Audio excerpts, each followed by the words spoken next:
Chapter 808. When the disciples passed by Ning Shuama, they would look at her with all kinds of gazes. Pity, ridicule and indifference. Although they were all geniuses, they were still children after all. Children didn't know how to hide their emotions, so when they looked at Ning Shuama, the emotions in their eyes were very direct. Even the little Qilin could sense it. This made it very unhappy. It stared back at them one by one. Ning Shuama didn't care. She learned about the 6 tests from Helian Shao. From him, she knew that there were 2 literary tests and 4 martial tests. The literary test tested one's memory and comprehension ability in an instant, while the martial test tested a variety of things. The mechanical test was similar to Shaolin's Mu Ren Gang. There were all kinds of things. Helian Shao had secretly given her a brief explanation. Ning Shuama finally had a plan in her heart. She wasn't in a hurry to tell Feng Liani the final result. Instead, she seized the time to meditate and recover. It had to be said that the medicine Shen Juli gave her was excellent. In addition, her psychokinesis had reached the 2nd level of the Earth realm, so her recovery ability was much faster than before. She used the art of rejuvenation several times in succession. After an hour, the wounds on her body had already scabbed over. Her originally pale face also had a little bit of redness. Ning Shuama had already treated the little Qilin's injuries before she started meditating. The little Qilin recovered even faster. She even went down to the pond to take a bath. It was strange that when the fierce flood dragon below saw Kirin, it didn't dodge nor was it afraid. Kirin looked at the fierce flood dragon suspiciously. Seeing that it didn't provoke it, it didn't take it to heart. It recovered in the water for a while, and the wounds on its body healed faster. When it came out of the pool and returned to Ning Shuama's side, exactly an hour had passed. Ning Shuama stood up and smiled elegantly at Feng Liani, who was standing next to her. Please tell Dizun that I'll bet. Feng Liani sighed softly. Naturally he couldn't stop them. He agreed and sent a message to the venerable sovereign. She actually wanted to challenge 6 stages within 12 hours. Almost everyone present was boiling with excitement. Everyone looked at Ning Shuama as if she were crazy. They didn't understand where her confidence came from. Helian Shao looked at Ning Shuama with a complicated gaze. He wanted to persuade her again, Miss Ning. Ning Shuama waved her hand, indicating that he didn't need to say anything more. At the side, Feng Jiesin suddenly sighed faintly. Miss Ning, you're the daughter of Vast Sky Empire's Marquis Ning, right? As soon as he said this, everyone present was shocked. Ning Shuama had caused a lot of trouble recently. She had already gained a great reputation in Jianghu. Most of the well-informed people on this continent knew about her. The world's #1 trash, the 6th prince broke off the engagement, the crown prince protected her. She was conferred the title of beast concubine. She subdued the extremely rare Qilin beast. The venerable sovereign personally said that she was a 1,000-year lonely phoenix, and she was taken in by Han Shangyue as a concubine in just a few months. Her fate had been up and down, giving the continent a lot of topics to talk about. Of course, the evaluation of her was more negative than positive. There were even some who directly said that she was a disaster, a fox spirit. She didn't have much ability, but her luck was very good, and she was very good at confusing men. Just now, although the venerable sovereign said her name, her title as the world's #1 trash had already been deeply rooted in people's hearts. No one would have thought that such a person could also enter the Sun Moon sect. They naturally wouldn't think that this Ning Shuama was Ning Shuama. Chapter 809. Therefore, when Feng Jiesin said this, all the boys and girls present widened their eyes in shock. Helian Shao took a step back. You are really Ning Shuama, the daughter of Marquis Jingyuan? Ning Shuama glanced at Feng Jiesin with her bright eyes. This little girl's little scheme was nothing in her eyes. The reason she exposed Shuama's identity was to embarrass her, that's all. She smiled. There's only one Ning Shuama in this world. There's only this one and no other. This sentence was so domineering. The crowd buzzed again, obviously shocked by her. All kinds of discussions were incessant. A girl couldn't help but say, I remember that Marquis Ning's daughter is a psychokinesis trash. She can't even cultivate psychokinesis. Why is she here? This question was unavoidably sharp. Ning Shuama lightly smiled. Suddenly she closed in on her and grabbed her belt with lightning speed. With a whirlwind dance she threw her out. Her movements were too fast and too urgent. Everyone simply couldn't react. And the girl who was thrown didn't even have time to react. By the time she reacted, she was already in midair. Below her was a deep pool of water. The girl's body fell down, and she was so scared that her soul almost left her body. She screamed involuntarily. Just as she screamed, a green light flashed and wrapped around her waist, forcibly pulling her back. The girl flew back to the platform as if she was riding the clouds. She staggered and almost fell down. A small hand patted her shoulder. "Stand firm." With this back and forth, the girl was so scared that her face turned green. She looked at Ning Xuema as if she had seen a ghost. She said in a trembling voice, "You?" Ning Xuema was calm and composed. "How does it feel to be saved by a trash after being thrown out?" "That girl." Ning Xuema's display of her small hand simply shocked everyone present. Those whispering about how such a piece of trash had managed to sneak into the Sun Moon sect automatically stopped all voices of injustice. Ning Xuema used her actions to give these people who looked down on her and called her a good-for-nothing a slap in the face. Regardless of how strong her psychokinesis was, her speed and her kung fu had already placed her in the ranks of experts. What's more, some of the sharp-eyed people had noticed that the green rope that she had thrown out earlier was a result of her casually condensing the wood element. This kind of skill could only be achieved by someone whose wood psychokinesis had reached Earth rank level 2 or above. In other words, her psychokinesis was definitely not trash. It had already reached Earth rank level 2. An Earth rank level 2 was naturally not eye-catching in the Sun Moon sect, even if almost all of the newcomers present had a higher psychokinesis value than her. However, she was different. Just a few months ago, she was still a psychic trash that everyone looked down on. To be able to cultivate to such a level in just a few months was simply an inconceivable miracle. With her cultivation speed, wouldn't she be able to surpass everyone present very soon? Everyone looked at her with even more complicated gazes, but this time it was mostly surprise and worship. Feng Jessen's expression changed slightly. She originally didn't put Ning Xuema in her heart, but now she felt a strong sense of crisis. She didn't expect that this Chang Yaojin, who had jumped out halfway, not only saved her opponent, but was also her opponent. Too infuriating. Her fists in her sleeves were clenched tightly. Looking at Ning Xuema, she suddenly smiled gently. "So it really is Miss Ning. Jessen has heard of Miss Ning's great name like thunder." She said a long string of polite words.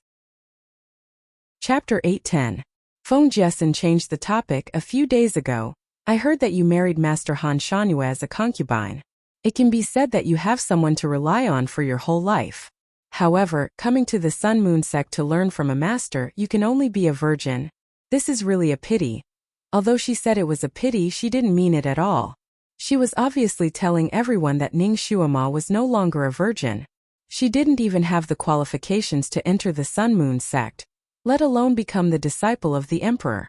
Helian Xiao was originally very unhappy because he was schemed against by her just now. At this moment, seeing her expose Ning Xuema's background, he was even angrier. If he was angry at her unscrupulous means before, now he had already started to despise her character. "Feng Jessen, don't go too far." Feng Jessen looked innocent. "How am I going too far? I only regret that Miss Ning can't enter the Sun Moon sect and become a disciple of the same sect as us." Ning Xuema glanced at Feng Jessen. The little girl was very beautiful, with a kind of light and graceful aura. What a pity for such a good appearance. Such a young white lotus and such a high level. She laughed and looked Feng Jessen up and down. She said indifferently, "Who are you? Do I know you?" Feng Jessen's little face changed slightly. Ning Xuema's aura was too strong. A short sentence seemed to squeeze out the little in her bones. She couldn't help but raise her head and put on an imposing manner. "This princess is Feng Jessen." She believed that her name was spread all over the continent, so Ning Xuema must have heard of her. "I don't know you." Ning Xuema answered directly. "Feng Jessen." She was choked. Ning Xuema changed the topic and smiled. "However, I know you now. Just now, the one who schemed against your companion was you, right?" Feng Jessen. After all, she felt guilty in her heart. At this time, being exposed in front of everyone, she became angry from embarrassment. What companion? The competition has rules that we can use all kinds of methods to eliminate the opponent. So you can be unscrupulous? You could have pretended to be sympathetic to me, saying that it wasn't easy for a commoner's daughter to climb to this step, that you still have an old mother waiting for you to return home, that you can't die, and that when you discuss with me we can't scheme against each other. Helian Xiao sneered at the side. Actually, many people had seen Feng Jessen plotting against Helian Xiao, but because of the competition's rules, no one felt anything. What they didn't expect was that Feng Jiaxian had begged them to be lenient, but in the end, she went back on her words and schemed against them. This method was too despicable. When everyone looked at Feng Jessen again, their gazes were somewhat strange. Feng Jessen blushed. I didn't. It's clear that you discussed it with her to say that about me. I know that one of you is the daughter of a marquis and the other is the son of a prince. Looking down on ordinary people like us, do you think you can join forces to slander a commoner girl like me? She was on the verge of tears. Her eyes were watery and she looked as if she had suffered a great grievance. Helian Zhao's handsome face also turned red. This was really a typical drama of the weak bullying the strong. Ning Xuema sneered slightly. She had obviously done something bad, but she denounced the strong with the identity of the weak, stripping the sympathy of the public, making the strong unable to speak. This girl was very skilled in using this wicked method. It seemed that she had used it more than once. Chapter 8:11. Ning Xuema had actually heard of her before, but because she didn't take it to heart and didn't specifically inquire about her, there wasn't much information about her. She only heard that after she was conferred the title of princess by the empress, she was often bullied by the real princess. The empress was very righteous and often punished her own daughter to vent her anger for her adopted daughter. In the end, she even expelled the real princess's biological daughter from the palace. It was said that after the real princess was expelled from the palace, she couldn't think straight and jumped into the river to commit suicide. At that time, she just casually listened and didn't pay attention to it. But now that she saw Feng Jessen's face, she suddenly felt a little sad for the real princess. Needless to say, after Feng Jessen entered the palace, she often used the weak to bully the strong to harm the real princess. In the end, she simply forced the real princess out of the palace and got rid of the thorn in her side. This Feng Jessen was indeed a genius, but with this kind of character Ning Xuema smiled and looked at her meaningfully. Don't worry, I won't be in the same sect as you. I'll be ashamed to be in the same sect as you. She turned and looked at the iron chain and smiled. Since we're already here, I'll pass this first. Xuema made a gesture to Kiran. Kiran understood and immediately opened its mouth to spit out a stream of water. That stream of water directly froze into ice when it hit the iron chain, forming an ice chain. Everyone was a little confused. When they went up, they were afraid that the chain would be too slippery, so they specially wore shoes with concave and convex patterns. But Ning Xuema directly asked her pet to turn the iron chain into an ice chain. Could they still walk? Before they finished thinking, they saw Ning Xuema had already started to spin on the spot. After 100 rounds, she jumped up and landed on the ice chain. She then spread out her arms and her whole body was like a butterfly fluttering in the wind, sliding to the opposite side at lightning speed. Everyone's mouth formed an O. Just now, when the intern disciples were crossing this chain, most of them walked over cautiously. A few of them who had high skills ran over. And Ning Xuema was the first one to directly slide over like this. Her red clothes were fluttering in the wind. Red clothes, black hair, and graceful sliding posture made her look like a flaming butterfly dancing on the iron chain, full of a kind of tension beauty. To make these people speechless, Ning Xuema had to use her absolute advantage to shock them. So at this time she also used all her skills. When she glided, she used a kind of figure skating footwork. Her posture was so beautiful that it made everyone's eyes to pop. She even did a backflip midway, eliciting screams from the girls who were already nervous. But before they could stop screaming, she landed lightly on the swaying ice chains and continued to run as fast as lightning. A trace of ruthlessness flashed in Feng Jessen's eyes. She quietly moved to the side of the iron chain and twisted her finger in her sleeve. A watermelon-sized watermelon, S's a watermelon teat. Seeing that Ning Xuema's feet were about to hit that stone, she suddenly did a front flip and flew up again. When she flipped and landed, she didn't know if it was intentional or not, but she kicked that stone. Whoosh! That stone was like a whistling meteor, shooting straight toward Feng Jiesen. Feng Jiesen was originally satisfied and waiting to see Ning Xuema make a fool of herself. She never thought that she would do this. Seeing that the stone was moving so fast, it was difficult for her to dodge it in a graceful manner. Chapter 8:12. In a hurry, Feng Jiesen's body suddenly leaned back, and with an iron plank bridge, she dodged the whistling stone. But she didn't guard against a sharp stone at the place where she leaned back. Puff! The back of her head was in close contact with the sharp stone. She hit it hard and didn't practice the iron head technique. Therefore, she was in pain. Helian Xiao saw that she was playing tricks again and was furious. He was about to punish her, but he didn't expect that she had already received her retribution. He couldn't help but laugh. Harming others and harming yourself. Retribution. Feng Jiesen saw stars in front of her eyes. After flying for a long time, she came back to her senses and jumped up from the ground. There was a big bruise on the back of her head, almost bursting out of her hair. Her hair was messy and her clothes were scattered. She was in a sorry state. She was ashamed and angry. She couldn't help but look at Feng Liani, brother Feng Ning. Miss Ning definitely did it on purpose. She plotted against me. Feng Liani glanced at her coldly, as if he just recognized her today. His voice was slightly cold. You plotted against her first. Did she think he was blind and didn't see her little movements? Feng Jiesen murmured, Senior brother Feng, you said that when teammates pass we can use extreme methods. We can work together and plot against each other. So you were plotted against by her. What's there to complain about? Feng Liani's voice was even colder. Feng Jiesen. She was speechless. While they were talking, Ning Xuema had already glided to the other side. She succeeded. And she succeeded very beautifully. Helian Xiao couldn't help but take the lead to applaud Ning Xuema. He laughed, Miss Ning, even if I lose to you in the future, I'll be convinced. His voice spread far and wide. After saying that, he looked at Feng Jiesen with disdain. Feng Jiesen pursed her lips and lowered her eyes. The final outcome hadn't been decided yet. She would work harder. She could do it. A beautiful genius like her could definitely become the ancestor's disciple, and become his second direct female disciple. She wanted to turn the tables. She wanted to let these rich kids see that she, a commoner, could also step on them one day. If she could successfully become the ancestor's disciple, she definitely couldn't forgive these two people who made her a fool of herself. Feng Liani could not be let off either.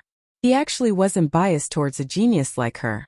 She had been pretending to meet and chat with him by chance for the past few days, but it was all in vain. While she was secretly venting her anger, Feng Tianyi had already slid to the other end of the iron chain and led Ning Xuema to the other 6 levels. Young people liked to watch the fun.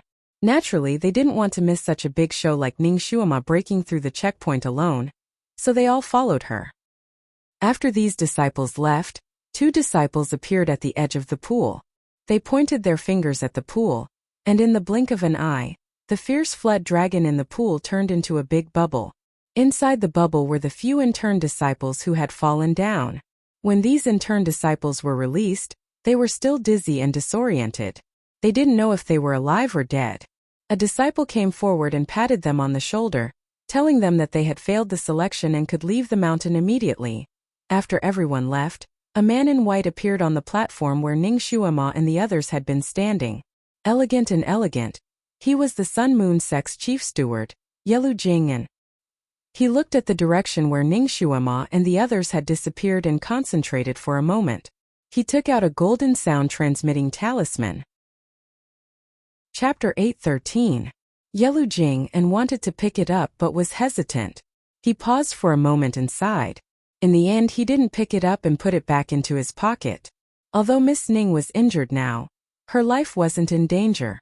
It wasn't a critical moment, so he didn't want to disturb the ancestors' cultivation. However, could Miss Ning really pass the 6 tests in 12 hours?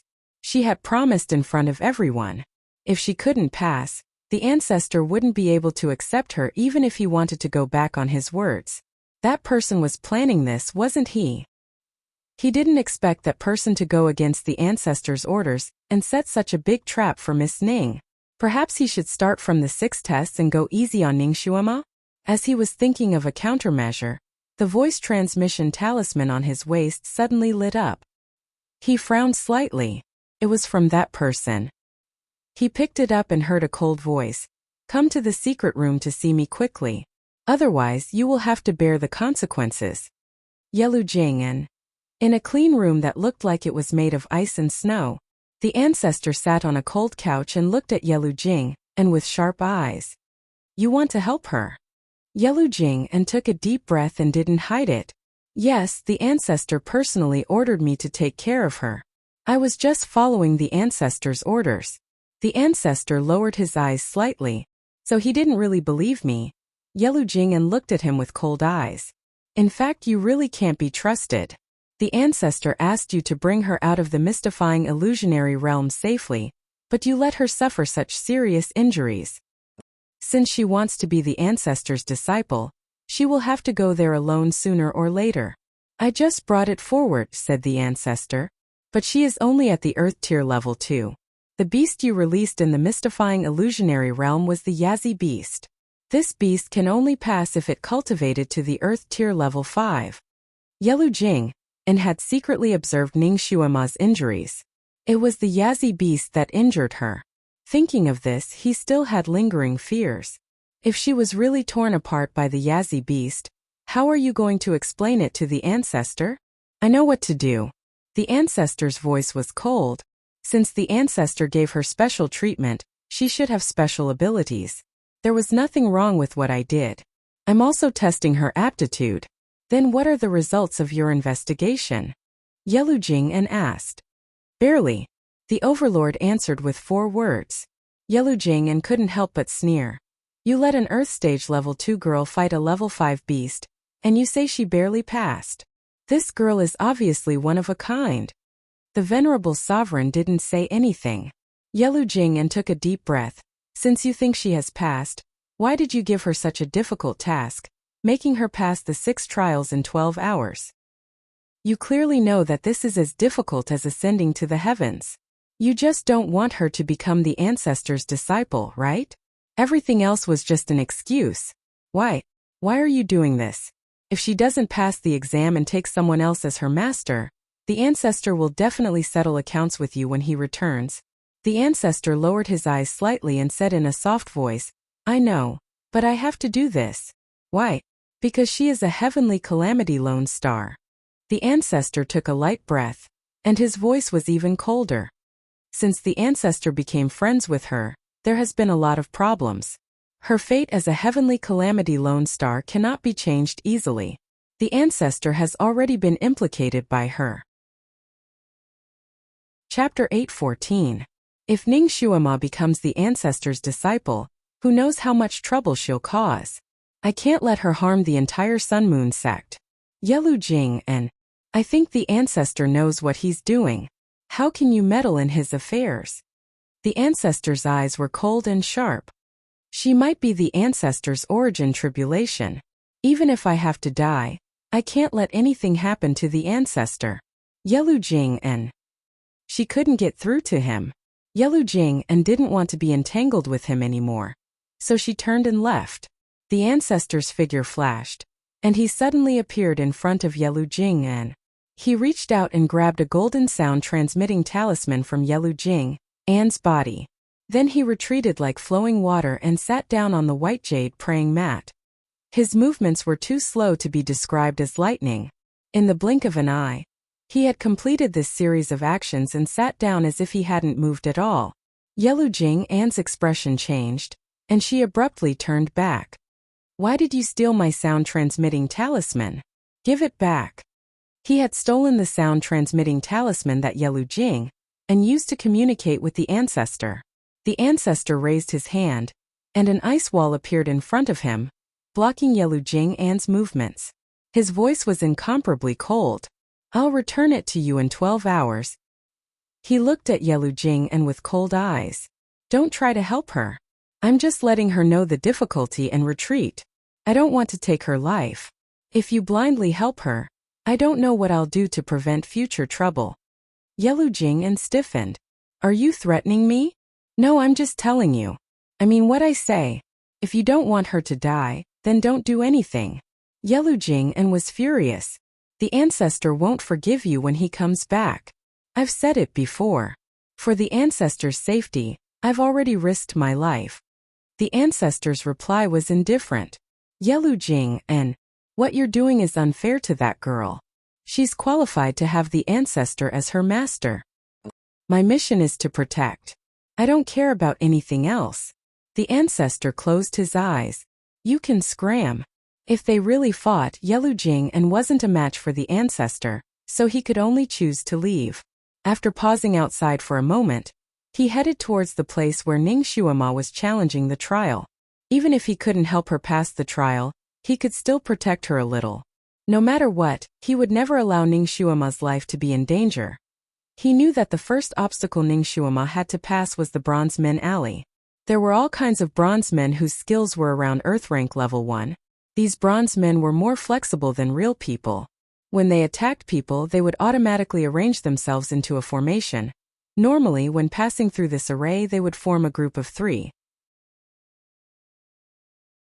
Chapter 8:15. She passed the first level. This was too fast. Only a little over an hour had passed. How did she do it? Yelu Jing and stood under the shadow of a large tree, watching the group of new disciples escorting Ning Xuema as they walked out. Ning Xuema had already changed into a lotus pink dress, her small face faintly blushing. Her lips had a smile and her steps were unhurried. That pair of large eyes flashed with an ink-black luster under the sunlight. At this moment she was confident and calm. Even though there were all kinds of beauties around her, none of them could cover up her radiance. In this place where beauties gathered, she might not be the most beautiful, but where she was, everyone else seemed to have become a moving background. This kind of girl would become the center of attention no matter where she went. Not to mention that she had just easily broken a record. She was the fastest person to pass this level. The youths that came to watch the excitement looked at her with inquisitive, curious, and faint adoration. Intentionally or unintentionally, they approached her and tried to say a few words to her. Ning Xuema was not cold and arrogant. When it was necessary, she still had a good temper when she wasn't provoked. She talked and laughed with these people as she walked to the next level. Yelu Jing and used an invisibility technique so these people didn't see him when they passed by, and no one looked in his direction. Only Ning Xuema, with her naturally sensitive sixth sense, walked under the large tree and suddenly looked in Yelu Jing An's direction. This made Yelu Jing An's heart jump. This girl was able to see through his invisibility technique? Actually, he was thinking too much. Ning Xuema didn't see him. She just felt something and looked over. She quickly turned her head and continued to talk with the people beside her. Even though her body was close to 14 years old, her soul was old. Looking at the group of girls and boys beside her, she felt like they were still young children. Seeing their undisguised worshipful gazes, Ning Xuema coughed in her heart. In fact, the layout of the Bronzeman Alley was similar to the Wooden Dummies Alley of the Shaolin Temple. She liked mechanisms, so she naturally entered the Wooden Dummies Alley to study it. She even figured out several ways to fight it. Although the mechanical techniques in her era were different from the ones in the real world, there were still many similarities between the two. After that, she had solved the Wooden Dummies Alley like it was a toy. Now that she had broken through the Bronzeman Alley again, it would not be a problem for her. If one didn't know how to break it, they would naturally be entangled by the bronze men inside. It would be considered a skill if they could break out within 2 hours. However, an expert like Ning Xuema was very relaxed. After she entered, she quickly found the key points of the mechanisms on the bronze figures, making them unable to move. Then she swaggered out of the room. She passed this stage with the least pressure and almost no MF was used. The second trial was on a vast and misty lake. Scattered lotus leaves floated in the lake. And Ning Xuema needed to step on these lotus leaves to run to the small island in the center of the lake, then pick a fruit from there and bring it back. This was a test of people's qigong. To these Earth Stage disciples, qigong was not a difficult thing to do. The difficult part was that these floating lotus leaves were spinning rapidly in the lake. From time to time they would change their position at lightning speed. When you lifted your foot, you would see the lotus leaves in one position, but when you landed, they would change to another position, making it easy for people to step on empty air. Everyone looked at each other. They had seen Feng Jiasen's performance here, so naturally they didn't think highly of Ning Xuema. Helian Xiao couldn't help but say, "Xuema, this isn't fair. You're already injured and you've just passed 2 trials in a row. Your body is already tired. And a certain person has already passed 1 trial today, so his body is still full of energy. She has also run once, so she's familiar with the process. This is too unfair to you. You can't agree to this bet." Ning Xuema seemed to be moved by his words. She tapped her forehead with her finger. "What you said is indeed reasonable. It's really unfair to me." Feng Jiasen's heart sank, fearing that she would go back on her words. "Ning Xuema, you won't go back on your words, right? We've already agreed." Chapter 8:17. Ning Xuema glanced at her. "It's just a verbal promise. It only counts if Brother Feng is the witness." Feng Lianyi was actually not optimistic about Ning Xuema's chances in this test. He still hoped that Ning Xuema could challenge other tests and not stop here. So he immediately nodded. "The bet hasn't been established yet, so it doesn't count." Feng Jiasen was anxious. "Ning Xuema, what's the point of going back on your words like this? Don't tell me you're afraid of me." Ning Xuema hugged her arms. "Afraid of you? What a joke. I just feel that the bet just now was really unfair." "Then what do you want to be fair?" Feng Jiasen blurted out. Ning Xuema rubbed her forehead. "Change the bet a little and I might play with you." "Change how?" Ning Xuema glanced at her again and said word by word. "Since we're going to bet, we might as well make it big." "What big?" "The loser will voluntarily withdraw from the Sun Moon sect's disciple selection. Immediately leave the Sun Moon sect." Ning Xuema stated her condition. She really didn't like this little white lotus and didn't want to see such a person stay in the Sun Moon sect. However, her talent was so high. Even if she couldn't become the disciple of an ancestor, she could still become the disciple of an elder of the Sun Moon sect. At that time they would have to see each other frequently. So she might as well take this opportunity to drive her out. Feng Jiasen. Her expression changed slightly. This bet was really too big for her. Her goal was to become the disciple of an ancestor. Even if she was the worst, she could still become the disciple of Yelu Jing, and if she agreed to Ning Xuema's bet and lost, she wouldn't even have the chance to become a disciple of the Sun Moon sect. While she was pondering, Ning Xuema had already started preparing to run. "If you don't say anything, then it means you don't want to bet. Then I'll pass this test myself." She was scared. She actually couldn't win against her. So she took the chance to withdraw the bet. She couldn't fall for her trick. What's more, he was the best at this. Winning against her was almost certain. If she missed this opportunity, she wouldn't be able to chase this lass away again. Feng Jiasen's mind was filled with countless thoughts in a split second. She steeled her heart and clenched her fists in her sleeves as she declared in a clear voice, "I'll take the bet." She was willing to risk everything in order to become the ancestor's disciple. Ning Xuema smiled and sighed. "I didn't think you'd really gamble. Silly child, you'll regret it." Her gaze fell on Feng Lianyi.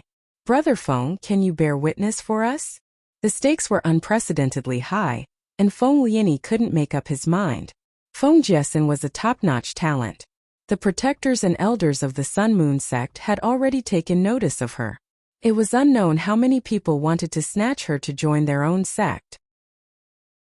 It would be too much of a pity if such a talent was lost to the Sun Moon sect just because of a bet.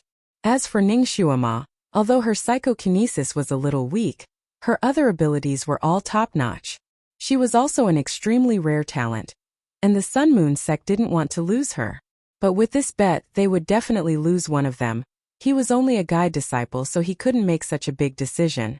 So he coughed. "Both of you are top-notch talents. So why make such a big bet just because of a momentary dispute?" Just as he was about to deny their bet, a faint voice suddenly sounded. "This elder can bear witness for you." That voice was clear and gentle, but it also carried a hint of sharpness. Chapter 8:18. Everyone stared blankly and looked in the direction of the voice. A white-clothed man appeared under a big tree. Feng Lianyi immediately rushed forward to pay his respects. "Master." The person who came was the Sun Moon sect's general manager. the one with the actual power, Yelu Jing, and once he appeared, everyone present bowed down. The eyes of those young men and women flashed with light. Yelu Jing and was also a legendary figure, a great god revered by all. These people had heard of him for a long time, so they were naturally excited to see him. Yelu Jing and waved his hand and a faint silver light flashed. No one could continue to bow. You are all not official disciples of the Sun Moon sect. No need to be polite.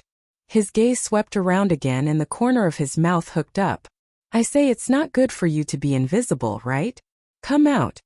No one knew who he was talking about and subconsciously looked around. Ning Xuema's heart skipped a beat. Her eyes quickly circled around her before stopping at a large boulder. That big rock suddenly shook and turned into a green-clothed man in the blink of an eye. He laughed loudly. Little 15, why don't you let us secretly watch the show? What's the point of drinking? Yelu Jing and smiled. Ninth senior brother didn't say anything when you returned, but squatted here to watch the show. I almost didn't see you. That green-clothed man was also a handsome person. He chatted with Yelu Jing, and for a while before his gaze fell on Ning Xuang. This little girl isn't simple. She actually saw through my disguise after looking around. He was in high spirits. Little girl, there are still 3 who haven't shown themselves. Can you find them? Ning Xuema heard their conversation and knew that this person was also the ancestor's disciple. Ranked 9th. She didn't hold back and continued to look around. Her gaze fell on a slender and elegant lotus flower in the water and she smiled. That lotus swayed and a circle of green light flashed. Unexpectedly, it transformed into a man wearing a long white robe. His facial features were elegant and refined. His figure flashed and landed on the lakeside. He faced Ning Xuema and elegantly smiled. Little miss, not only are your eyes poisonous, your smile is also very sweet. Yelu Jing stepped forward to greet him. 12th Shixiang. When the crowd saw that another handsome guy had appeared, they naturally went into an uproar. Ning Xuema was, after all, a special agent. She was very observant and was used to seeing through other people's disguises. Coupled with her current cultivation, her eyesight was even sharper. Her gaze landed on a weapon rack and half a piece of dead wood. Every time she paused, a handsome man would appear. 3 minutes. It only took her 3 minutes to find out who the 3 handsome men were. As they exchanged greetings, Ning Xuema also learned about their identities. They were all disciples of the ancestor. Although their temperaments and personalities were different, there was no doubt that they were all extremely handsome. These people should be very old. The youngest one was more than 100 years old, and the oldest one should be 700 or 800 years old. However, each one of them looked like they were 24 or 25 years old. They were in their prime, and people couldn't help but marvel at the magic of telekinesis. Among these people, 3 had already cultivated to Earth rank level 10 and were in the process of breaking through to Heaven rank. The weakest one was at Earth rank level 8.5 and was about to break through to Earth rank level 9. After breaking through to Heaven rank, one wouldn't age and die. After breaking through to Earth rank level 6, one could live for more than 2,000 years. Today was an eye-opener for everyone. Chapter 8:19. Don't underestimate the difference between level 6 and level 10. Earth rank level 6 and above was an extremely difficult hurdle. The amount of MF needed to advance from rank 6 to rank 7 was 3 times the amount of MF needed to advance from human rank 1 to Earth rank 5. The higher you go, the harder it is to rise. It was just like climbing a mountain. It was easy to climb up from the bottom, but once you reached a certain height, it would be extremely difficult to climb up again. In this continent, those who could cultivate to Earth rank 10 were as rare as phoenix feathers and unicorn horns. There were less than 10 people in the entire continent. 7 of these people were the disciples of the Sun Moon sect's sovereigns. The ancestor had a habit of banishing a disciple after accepting one. Unless they were in charge of the Sun Moon sect, all of them would be kicked out to establish their own sections. Of course, this independent sect was actually occupying a mountain and accepting disciples. It could be considered a branch of the Sun Moon sect. The 4 men who had just appeared were the branch leaders of the various branches of the Sun Moon sect. Every single one of them had recruited quite a few disciples, and these disciples had recruited more disciples, and so on and so forth. The Sun Moon sect grew stronger and stronger, and more people joined. In recent years they had basically stopped accepting disciples. Most of the new disciples had become their grand-disciples, or their grand-disciples' grand-disciples' grand-disciples' grand-disciples. Only when they came across a truly high-quality jade would they have the thought of taking in a disciple. Among this batch of new disciples, they had also heard of Feng Jiesin and Helian Zhao's reputations. They were all prepared to go take a look at the final competition. These people were branch lords, so their eyes and ears weren't ordinary people. Naturally, they had heard about Ning Xuema's sudden appearance and her promise to the ancestor that she would pass 6 stages in a row. Everyone's curiosity was piqued, and they all ran over at the same time. The conversation between Ning Xuema and Feng Jiesin naturally fell into their ears. These people had lived for hundreds of years, and Feng Jiesin's little girl tricks were nothing in their eyes. Since they paid attention to Feng Jiesin, they naturally investigated her thoroughly. They had a kind of evaluation of her in their hearts, but they just didn't say it out loud. The thing that the Sun Moon sect did not lack the least was prodigies. Thus, they did not regard Feng Jiesin and the others very highly. What they were really interested in was Ning Xuema, a dark horse who had appeared out of nowhere. For someone who used to be trashed to reach Earth rank level 2 in just a few months, this was already a legend. Not to mention the fact that she had a cute Kirin by her side. She even dared to openly challenge the venerable sovereign and inexplicably came out of the dark forest alone. Most importantly, she dared to promise that she would pass the 6 stages within 12 hours. One had to know that they hadn't been able to do it back then. This made them even more curious. On the surface, they looked calm and collected, but in reality, they had already glanced at Ning Xuema countless times. They were just short of getting a radar and giving her a full body scan. After Ning Xuema broke through the first trial, they felt that she wasn't simple at all. When Ning Xuema quickly saw through her disguise, their curiosity towards her simply rose to the peak. Originally, they wanted to stay invisible and take a look before returning home. But now they were no longer in a hurry.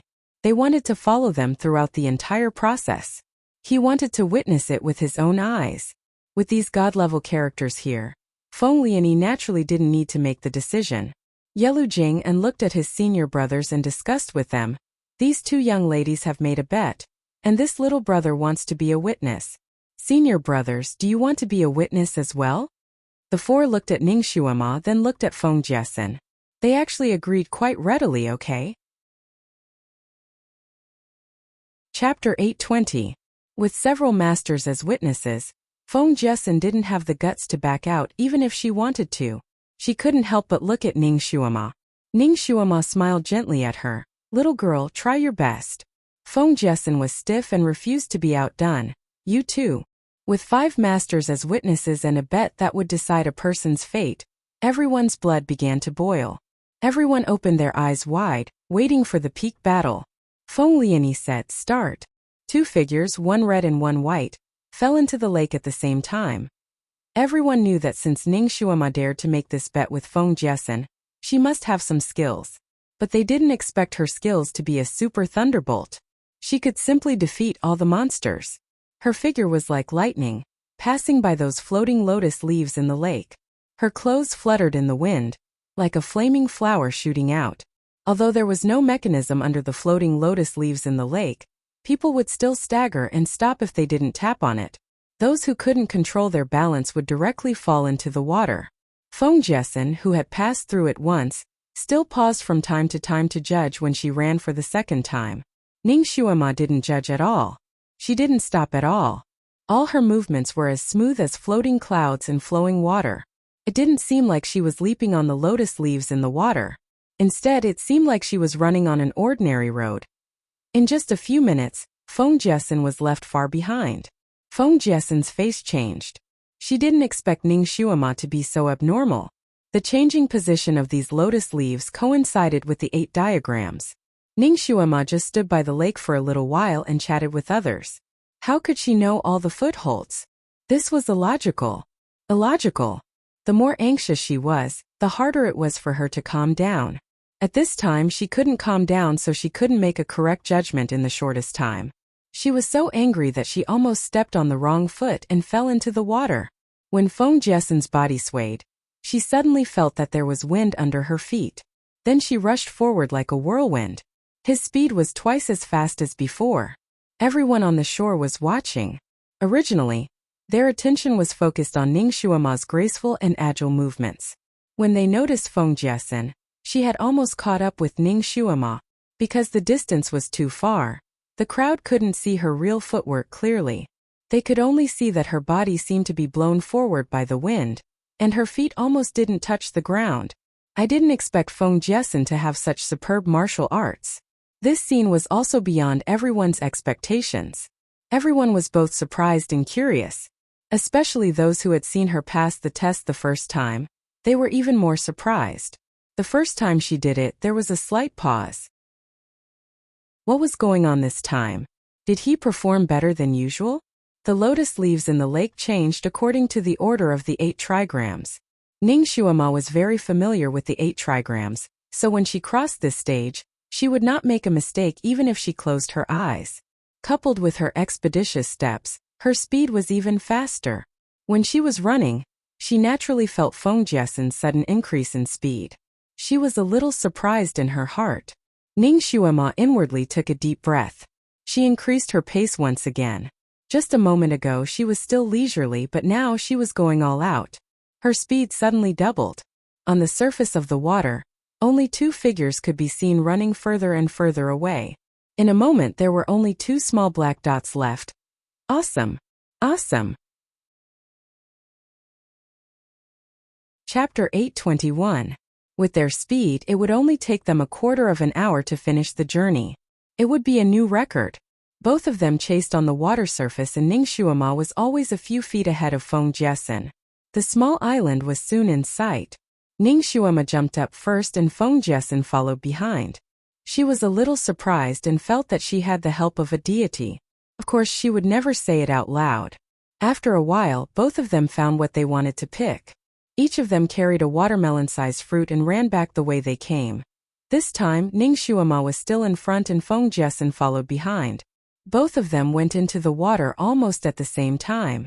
Once Feng Jiesin entered the water, she felt the wind that was carrying her and her heart calmed down. She used all her strength to chase after her. Soon she finally caught up with Ning Xuema. Looking at Ning Xuema's footsteps, she suddenly had an evil thought. This girl was the biggest enemy she had ever met in her life. She might as well kill her right here and now to prevent future troubles. Her heart moved slightly and her palms made a gesture in her sleeves. Suddenly, she pointed at Ning Xuema. Ning Xuema was running when she suddenly heard the sound of a sharp blade breaking through the air. She turned her head and her expression changed slightly. A large number of fine needles flew from behind her. They attacked her like lightning. Those fine needles were shining with light blue light. Apparently, they were highly poisonous. Needless to say, these hidden weapons were released by Feng Jiesin. This little white lotus actually wanted to kill her and wanted to kill her. No matter how fast Ning Xuema was, she was still on the water surface. Naturally, she couldn't be compared to the speed of these hidden weapons. Seeing that those fine needles were about to surround Ning Xuema, Feng Jiesin's lips revealed a vicious smile. Those who went against her, those who blocked her way, all of them had to die. These children of high officials and nobles all deserved to die. They should all make way for a commoner like her. This way the world would be fair. After releasing the concealed weapon, she felt proud of herself. Suddenly, she felt the wind under her feet suddenly shake, causing her to stagger and almost fall into the water.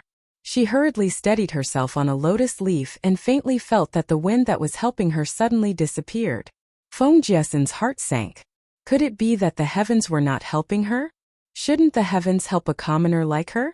Humph, even if he didn't help her, it didn't matter. As long as she killed that eyesore of a girl, she could still become the ancestors' disciple. She wanted to be at the top and trample everyone beneath her feet. She wanted to be the strongest person in this world. She wanted to have a group of servants and a formation of servants. She wanted to be a real princess. All of her dreams were focused on this trip to the Sun Moon sect. Thus, she was willing to pay any price to achieve her goal. Feng Jiesin lightly jumped and landed on another lotus leaf. Then she looked at Ning Xuema with a trace of a smile, waiting for her to scream or fall into the water. But when she saw it, she was stunned. Ning Xuema was still standing there perfectly fine. In her palm there was a long green whip, and the silver needles on the whip were sparkling. It turned out that at that moment, Ning Shuama had quickly pulled out the vine whip on her body. Those fine needles shot onto her long whip, but she herself was not injured at all. It's impolite not to reciprocate. I'll return it to you. Ning Shuama sneered. With a shake of her long whip, the fine needles on the whip shot back like lightning. The speed was twice as fast as the ones Feng Jiesen shot at her just now. Feng Jiesen was so frightened that her expression changed greatly. Those needles were hers, so she naturally knew the poison on them. Once they touched blood, they would kill. Once they were hit, there would be no chance of rescue. Chapter 822. At this time, Feng Jiesen couldn't care about anything else. She suddenly bent down and those fine needles brushed past her scalp. She managed to dodge the hidden weapon, but she was on the surface of the water after all. The soft lotus leaves under her feet could not withstand her weight at all. She plunged into the water with a splash. By the time she came out of the water, dripping wet, Ning Shuama had already run far away. Feng Jiesen's face was ashen. Her mind was blank. Defeated. She was defeated. She suddenly punched the surface of the water. Suddenly, a gust of cold wind blew past her, causing her to shiver. Then her body seemed to be pulled into the air, and she was directly pulled to the surface of the water. Then the gust of wind carried her forward at a rapid speed. Ha ha ha, God was helping her. God was really helping her. Feng Jiesen's body was swayed by the wind, but she almost laughed out loud. This time her speed was much faster than before. She chased after Ning Shuama like lightning. Ning Shuama, on the other hand, wasn't so relaxed. While she was running, her legs suddenly tightened as if they were tied together and she couldn't take another step. The soft lotus leaves couldn't bear her weight, and she inexplicably fell into the water. Her legs were bound by an invisible force. That inexplicable force was like ice threads, so cold that her legs were numb. Obviously, someone had plotted against her. She was after all an intelligent person. Originally, she was puzzled by Feng Jiesen's sudden increase in speed. Now that she was plotted against by this inexplicable force, she instantly understood. That imposter Di Zun. He didn't want her to win, so he helped Feng Jiesen and plotted against her. At this time she naturally didn't have time to curse. The force that bound her should be the water threads, and her secondary psychokinesis was fire psychokinesis. She immediately used her fire psychokinesis to attack her legs. After a moment, the inexplicable force that bound her finally disappeared. She immediately jumped up from the water and landed on the lotus leaves. Just at this time, Feng Jiesen flew past her. When she saw Ning Shuama coming out of the water, she conjured a piece of soil and threw it at Ning Shuama's feet, trying to trip her into the water again. Damn it, did they really think she was a sick cat just because she didn't show her might? A sharp light flashed in Ning Shuama's eyes. The long whip flew close to the surface of the water and wrapped around Feng Jiesen's ankle, pulling her into the water again. At the same time, Ning Shuama's feet were once again bound by an unknown ice thread, and she was also pulled into the water. Ning Shuama was furious. This time it was much faster for her to remove the bindings. Soon she surfaced on the surface of the water and looked around. She was naturally sensitive to invisible people. Even if she couldn't see where the invisible person was, she could still find them with her sixth sense. She suddenly lashed out with her whip at a lotus leaf. Bastard who schemed against others behind their backs. Despicable. I looked down on you. When her whip was about to hit the lotus leaf, it seemed to be stopped by an invisible force, and the whip fell down halfway. Coincidentally, Feng Jiesen had just popped her head out when Ning Shuama's whip landed on her face. It made her scream. She jumped out of the water wet. Ning Shuama, you plotted against me. Ning Shuama also floated on the lotus leaf and sneered. You plotted against me first. She didn't want to be entangled with Feng Jiesen, so she took the lead to run forward. As she ran, she scolded, invisible villain. Bastard who doesn't dare to show up in the open.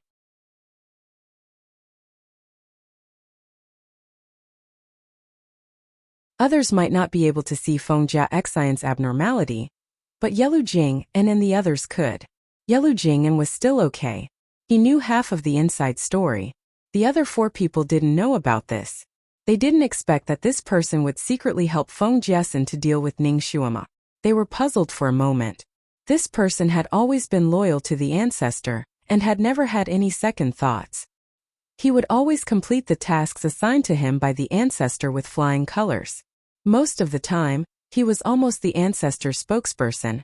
His fellow apprentice brothers were also very respectful to him. Why would such a person use such a despicable method to deal with Ning Xuema? This was really against his godhead. The ancestor who was standing on top of a lotus flower had a slightly green face. Although Ning Xuema's attack didn't hit him, he felt as if he had been whipped several times.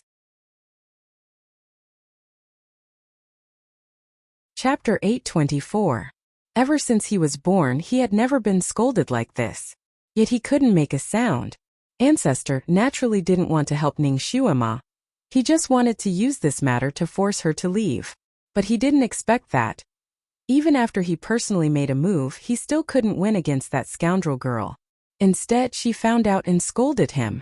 When Yelu Jing and the others looked over, although he knew they couldn't see him, he still felt somewhat uncomfortable. He was also somewhat puzzled. It was fine if Yelu Jing and the others could sense him, but how could a weak girl like Ning Xuema see him? Logically speaking, it was impossible. Could it be that he hadn't used this skill for many years and it had deteriorated? But looking at the other disciples present, they clearly didn't sense him. His gaze was fixated on Ning Xuema's body. Too many strange things had happened to her, making him unable to fathom what was going on. There must be a demon when things were abnormal. He had to guard against this little girl even more. This kind of person definitely couldn't stay by the ancestor's side. The ancestor belonged to this continent. His gaze shouldn't stay on one person, not to mention this person was a heavenly calamity. He turned around and directly disappeared again. Ning Xuema had passed 2 martial stages in a row, and was also somewhat tired. Under Yelu Jing An's instructions, Feng Lianyi suggested Ning Xuema to pass the 1 stage. Ning Xuema naturally agreed. The 1 stage tested one's memory and comprehension ability. The person in charge of this stage was the Sun Moon Sect's disciple who was known as the Memory Ghost Genius. He was famous for his crafty questions, who knew how many people had been defeated by his crude cultivation methods. Usually when the disciples passed this stage, because of the need for absolute silence, the other disciples would wait outside, so as not to disturb the person being tested. But when Ning Xuema passed this stage, not far behind her stood a circle of people. There was no other way. Ning Xuema had created 2 miracles in a row. Towards this 3rd stage, they really wanted to be spectators. Even those 5 masters didn't leave, actually following along. Of course, in order to not disturb Ning Xuema as much as possible, they were still very quiet under Yelu Jing An's restraint. Ning Xuema felt a little bitter.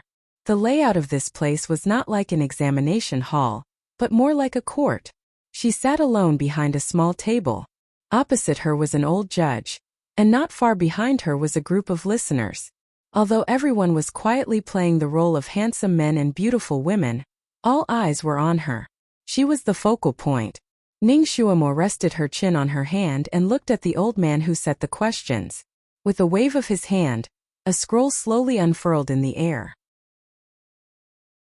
The scroll was densely packed with words. There were at least 400 to 500 words written on it. When Yelu Jing saw those words, his heart jumped. He couldn't help but glare at the old man. He wondered if this old man had been greeted by the ancestor's substitute in advance. The piece of calligraphy he showed was the most obscure and difficult to understand in the Sun Moon Sect's secret art. The words and sentences were so difficult that even he felt a headache just looking at them. He didn't expect that he would take out this mental cultivation method to make things difficult for Ning Xuema. What was even worse was that after this piece of calligraphy was opened, it only stayed there for half a minute before it slowly closed again. Those who were slow in reading didn't even finish reading the whole thing. That old examiner's eyes were bright as he stared at Ning Xuema. "Little girl, you have to recite the 300 words of this essay to pass." The people behind all secretly sucked in a breath of cold air. Chapter 825. When the new disciples passed this test, they only needed to recite the first 200 words. Moreover, the words they recited were easy to understand. When the words were opened, they also saw it. Many people who achieved good results here silently recited it in their hearts after reading the words. They found that they couldn't recite 100 words. The disciple who was called a memory prodigy also quietly recited it.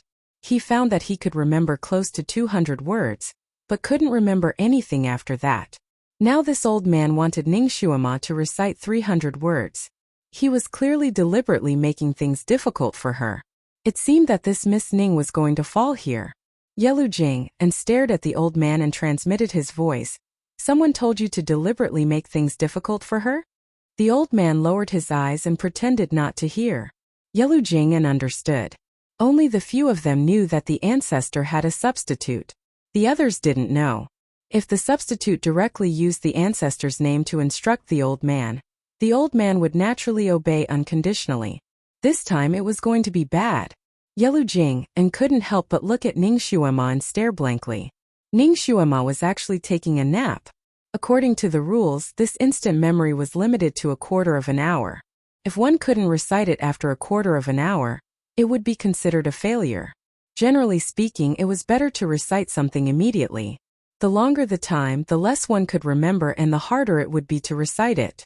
Then what was Ning Xuema doing? Could it be that she couldn't recite a single word? Impossible, right? Yelu Jing and had taught Ning Xuema martial arts for a few days. He knew that her memory was actually very strong. It was impossible that she couldn't recite a single word. Then what was she doing?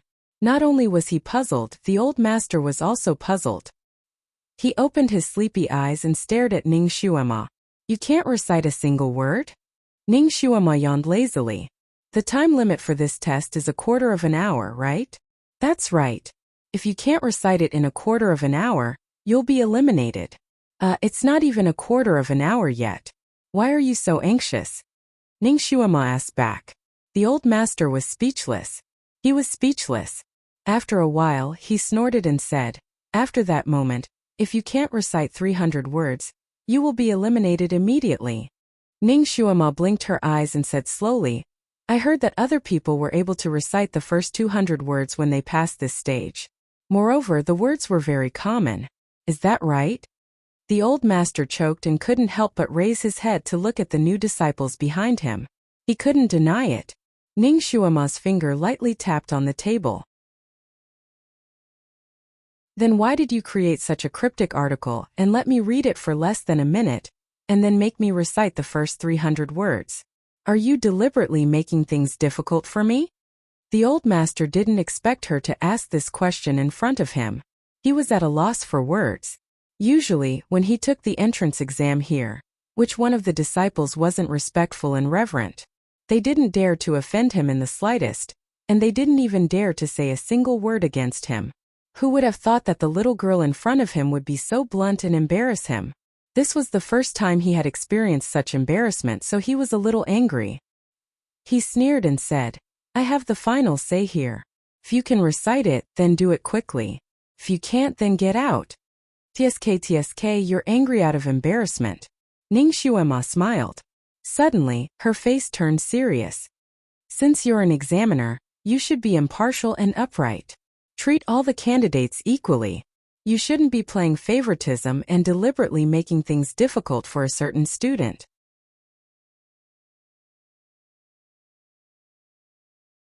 Chapter 826. How are you fit to be an examiner like this? How can you select a truly good disciple for the Sun Moon sect? If you do as you please and decide the future of these examinees based on your personal preferences, you might let a few mediocre people pass and reject the true elites. Ning Xuema spoke harshly, her words causing the old master's face to turn pale. He had always done things fairly, but this time the ancestor had personally instructed him. He couldn't go against it. Moreover, he couldn't mention the ancestor. This was the first time he had done something like this, and it was done in front of everyone's eyes. He didn't expect the little girl in front of him to have such a sharp tongue. This interrogation simply caused him to lose face all the way back to his grandmother's house. He couldn't help but look at Yelu Jing, and Yelu Jing's eyes faintly revealed a trace of disapproval, but she didn't say anything. He steeled his heart. Little girl, you can't even recite a single word, right? That's why you're tangling with me like this. You want to attack me and ask me to be merciful and let you off? Haha, then you're wrong. At this moment, Ning Shuima had already talked to him for so long. He reckoned that Ning Shuima had already forgotten most of the things she had just memorized. He might as well be impartial. Originally, I wanted to test you as a genius, so the questions I gave you were slightly more difficult. I didn't expect you to actually be a mediocre person. Forget it, I'm too lazy to bicker with you. Didn't you ask for fairness? Then you'll be the same as the others. If you can recite the first 200 words of the passage just now, you'll pass. How about it? Just as he finished speaking, Helian Xiao, who had been listening from the back, couldn't help but say, "This can't be considered fair." The passage just now was cryptic and hard to understand. Being able to recite the first 100 words is already very impressive. When he looked at it just now, he could still recite the first 150 words, but a long time had passed, and now he couldn't even recite the first 100 words. The others also nodded one after another. They couldn't recite the first 100 words now either. Only Fengjia Xian sneered. When we were taking the exam, we each had a passage. It's not necessarily much easier than this. Don't we still have to recite the first 200 words? I recited 250 words. There was pride in her voice. Fengjia, even if you don't speak, no one will think you're a mute. Helian Xiao was furious. Why can't I speak? Why do you care what I say? Fengjia also raised her head high. Just now she had made a big scene, so everyone kept their distance from her, which made her very angry. She was used to being the center of attention wherever she went. Now that the center of attention had shifted, she felt particularly uncomfortable. He couldn't help but jump out from time to make his presence known. Ning Shuima suddenly turned her head and glanced at her. 250? Fengjia said proudly. Of course it's 250. She finally realized that something was wrong. These words were used to scold people in the vast Sky Empire. Fengjia was, after all, a citizen of the Fengyi Empire. Although she had occasionally heard these words, she didn't take them to heart. It was only after Zhang Xian repeated his words that he realized what was going on. The people around her couldn't help but burst into laughter. It's 251 words. Not an idiot. Fengjia blushed. However, no one paid any attention to her. Ning Shuima curved her lips into a smile and didn't look at her anymore. The corners of Yelujing, Anne's lips couldn't help but curve. This little girl's tongue was vicious enough, and her reaction was sharp enough. Her martial arts were so high she was indeed a rare genius. Chapter 827. AI. This kind of person, Yelujing also wanted to take her in as his disciple. He really wanted to. The four apprentice brothers clearly had the same thoughts as him. All of their gazes landed on Ning Shuima as they began to think of all kinds of ideas to snatch her away. It must be known that in this world, a good master was hard to find, but a true genius disciple was also hard to find. They had seen many smart children, but this was the first time they met someone like Ning Shuima, so they naturally didn't want to let her go. A good exam turned out like this. The old master was very unhappy. He looked at the hourglass beside him and sneered. The time is almost up. Since you can't recite it, then don't blame this old man for being impolite. Heavenly Cycle Dao. Ning Shuima suddenly opened her mouth to recite. Her speed was fast and hard to say, but it was very clear, ringing in everyone's ears. That 500-word passage. She recited it without missing a single word. In a minute, she finished reciting the entire passage, and the hourglass had just reached the time. She had simply memorized it on the dot. Shock. It was the expression of everyone behind her. Stupefied. It was the old master's expression. He stared blankly for a moment and even reopened the passage to read it again. But he still couldn't find a single mistake in Ning Shuima's recitation. She had recited the entire passage, and not the 300 words he had set. No, she must have recited this passage before. It doesn't count. Fengjia Xian couldn't help but scream. Everyone actually had this thought, feeling that Ning Shuima must have recited this passage before, otherwise she wouldn't be able to recite it so well. Yelujing also couldn't help but look at Ning Shuima, then glanced at the people around him and said indifferently, No matter if she recited this passage before or not, since she has recited it, then he hadn't even finished the word should count as a pass when Ning Shuima gave a lazy smile. If I say this is the first time I've seen this passage, you won't believe me.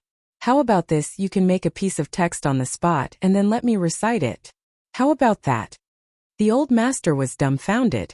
When he heard this, he immediately said, "This old man has a mental cultivation method that I just wrote. I haven't shown it to anyone yet. Ning Shuima, if you can read it for a moment and recite it, this old man will be sincerely convinced by you." Ning Shuima's eyelashes curved again, and she agreed readily, "Okay." The old master immediately took out the text he had written and hung it in the air for about a minute like before. Then he put it away. "You can recite it now." Ning Shuima tapped her fingers on the table. "If I can still recite it word for word this time, what prize will you give me?" The old master was stunned and said, "If you can recite it all, I'm willing to take you as my master. Are you serious?" "That's right. Everyone here can bear witness to this. As long as you can recite it, this old man will kneel down and take you as my master." The old master threw caution to the wind. Ning Shuima smiled sweetly and looked at Yelu Jing'an and the other 4 masters. "Everyone is willing to be my witness?" Yelu Jing'an and the others felt that it was inappropriate, but the possibility of it becoming a reality was close to zero, so they naturally nodded. Ning Shuima smiled leisurely. "Then you'll have to prepare your knees. Less nonsense, recite it quickly." The old master was a bit impatient. "Heaven's End has an elephant, but there is a god." Ning Shuima began to recite word by word. Chapter 828. This time, Ning Shuima's recitation speed was not fast. She enunciated each word clearly and each word was like a round jade bead ringing in everyone's ears. After 3 minutes, Ning Shuima's last word fell and the hall fell into a dead silence. A total of 700 words. She recited a total of 700 words. Not a single word was correct. Not a single word was correct. The old master's expression was exaggerated, and everyone was well aware of it. The hall was silent for 4 to 5 seconds. Everyone looked at Ning Shuima as if they were looking at a monster. Ning Shuima was not in a hurry. She smiled slightly and looked at the old master, waiting for him to continue. After a moment, the old master took a deep breath and suddenly knelt down in front of Ning Shuima. "Master, I admit defeat wholeheartedly and willingly admit defeat. Everyone." Ning Shuima smiled slightly and raised her hand to help him up. "Master, you don't have to be like this. Shuima was just joking just now. You don't have to take it to heart. In the future, if Shuima doesn't understand anything, I will ask you for advice." A few polite words removed the old master's awkwardness. The old master had never bowed down to anyone in his life, but at this moment he was full of admiration for Ning Shuima. Moreover, this girl knew when to stop and didn't push him to the brink of death. She had saved his face and made him feel grateful to her. This kind of girl's future would be limitless. Even if she became his master, he would not feel wronged. He bowed and said, "In the future, as long as master has orders, I will obey." Ning Shuima saw that he was determined, so she didn't stop him. Everyone congratulated her one after another. Yelu Jing'an could not help but ask, "Shuima, since you could recite it from the beginning, why did you take so long in the beginning?" Ning Shuima coughed. "I was a little tired from the first 2 rounds, so I wanted to rest here for a while." Everyone. So this was the reason why she was stalling for time. "Shuima, you're amazing. How in the world did you remember?" Helian Zhao's heart was filled with bewilderment. He felt that Ning Shuima's memory ability was simply heaven-defying. Ning Shuima smiled. "I know a special shorthand method." She had an amazing memory, and she had learned shorthand before. Back then, she was ordered to steal a lot of top-secret documents. Sometimes she didn't have the conditions to take photos. Therefore, she basically relied on her exquisite brain to memorize things. She could quickly recite so many technical terms. The article written by the old teacher here was naturally not difficult for her. "Shorthand? How do I do that?" Helian Zhao was extremely curious.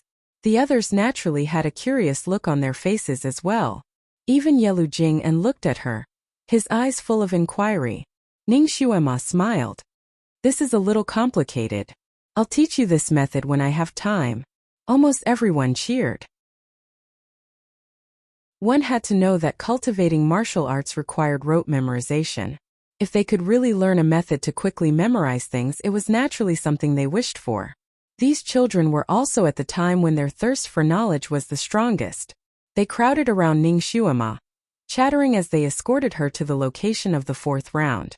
Yelu Jing, and the other 4 disciples looked at each other. Everyone had made up their minds. If this little girl did not become the ancestor's disciple, even if they had to snatch her, they would personally snatch her to be their disciple. If they could not get this kind of disciple and could only watch as she was lost, then they would be struck by lightning. Chapter 829. The fourth checkpoint was also a martial checkpoint. Ning Xuema didn't find it too strenuous to break through this checkpoint. This was a mechanism array. She was an expert in breaking arrays, so the array couldn't trap her. What delayed her was the endless demonic beasts inside the array. After all, she had broken through several checkpoints in succession.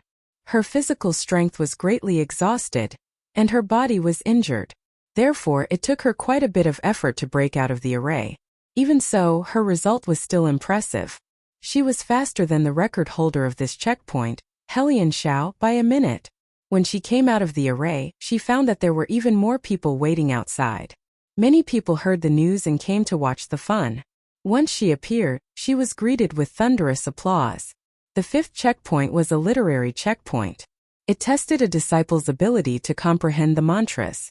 Because the old master had been abused as an example, the instructor for this checkpoint didn't deliberately make things difficult for her. The questions he gave her were also very standard.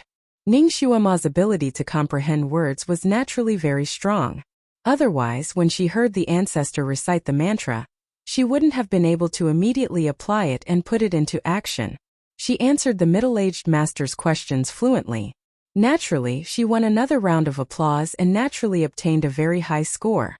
At this moment, more than 8 hours had passed since her bet with the ancestor's substitute.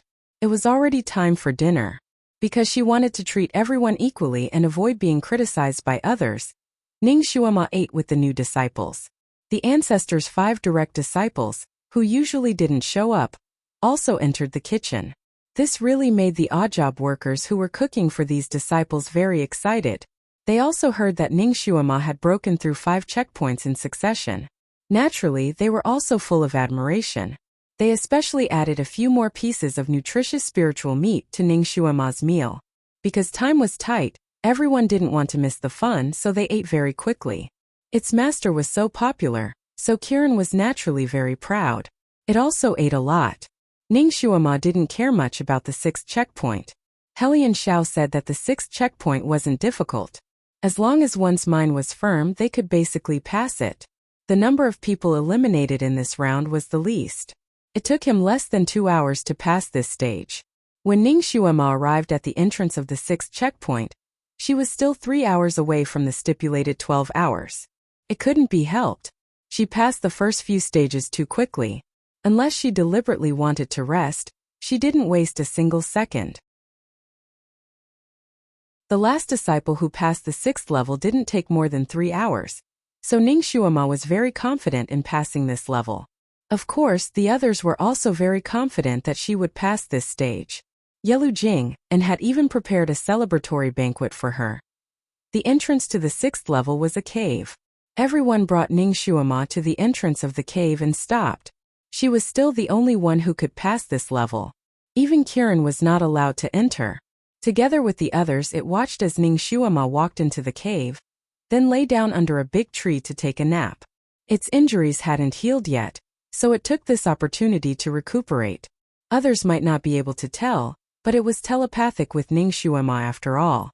It could feel that its master was actually very tired. After all, not only did its master pass these 5 checkpoints, she also went through the dark forest's bewitching array with it. At that time she used up more than half of her strength, suffered serious injuries and lost so much blood.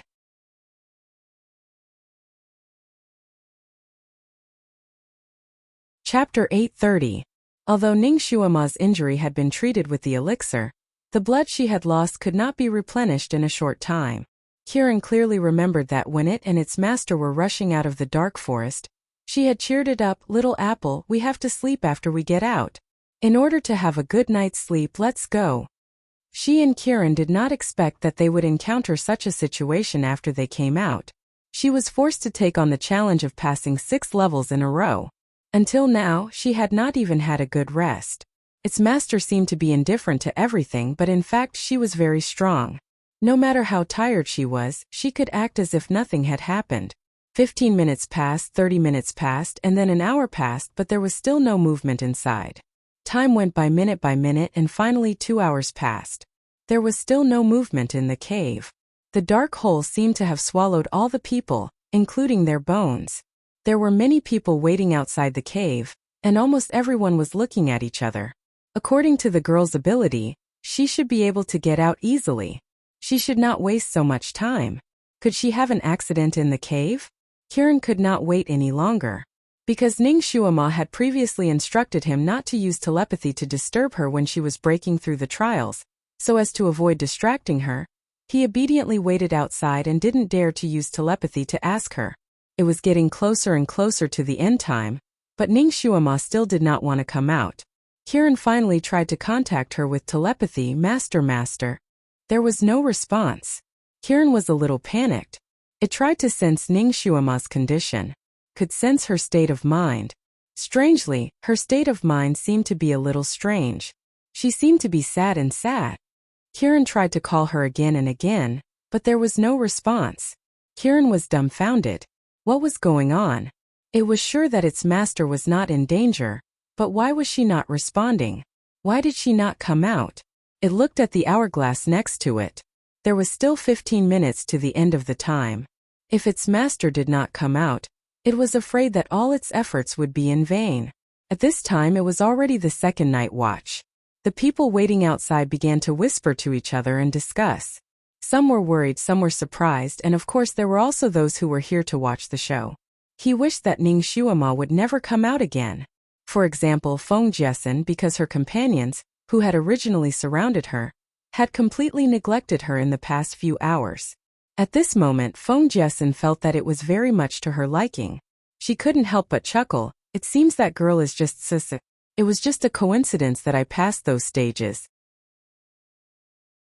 No one answered her, and the few companions who used to flatter her also kept their mouths shut. Feng Jiesin was a little embarrassed. She looked at the hourglass and then looked at the Kieran. Her heart moved. "Hey Kieran, your master might have fainted inside and is waiting for someone to save her. Why don't you go in and take a look?" Kieran was indeed flustered. Hearing her words, it was somewhat moved. It was about to move when Yelu Jing and said in a low voice, "Don't act rashly.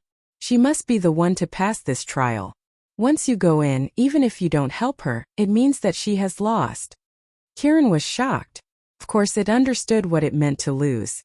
It immediately stopped and glared at Feng Jiesin.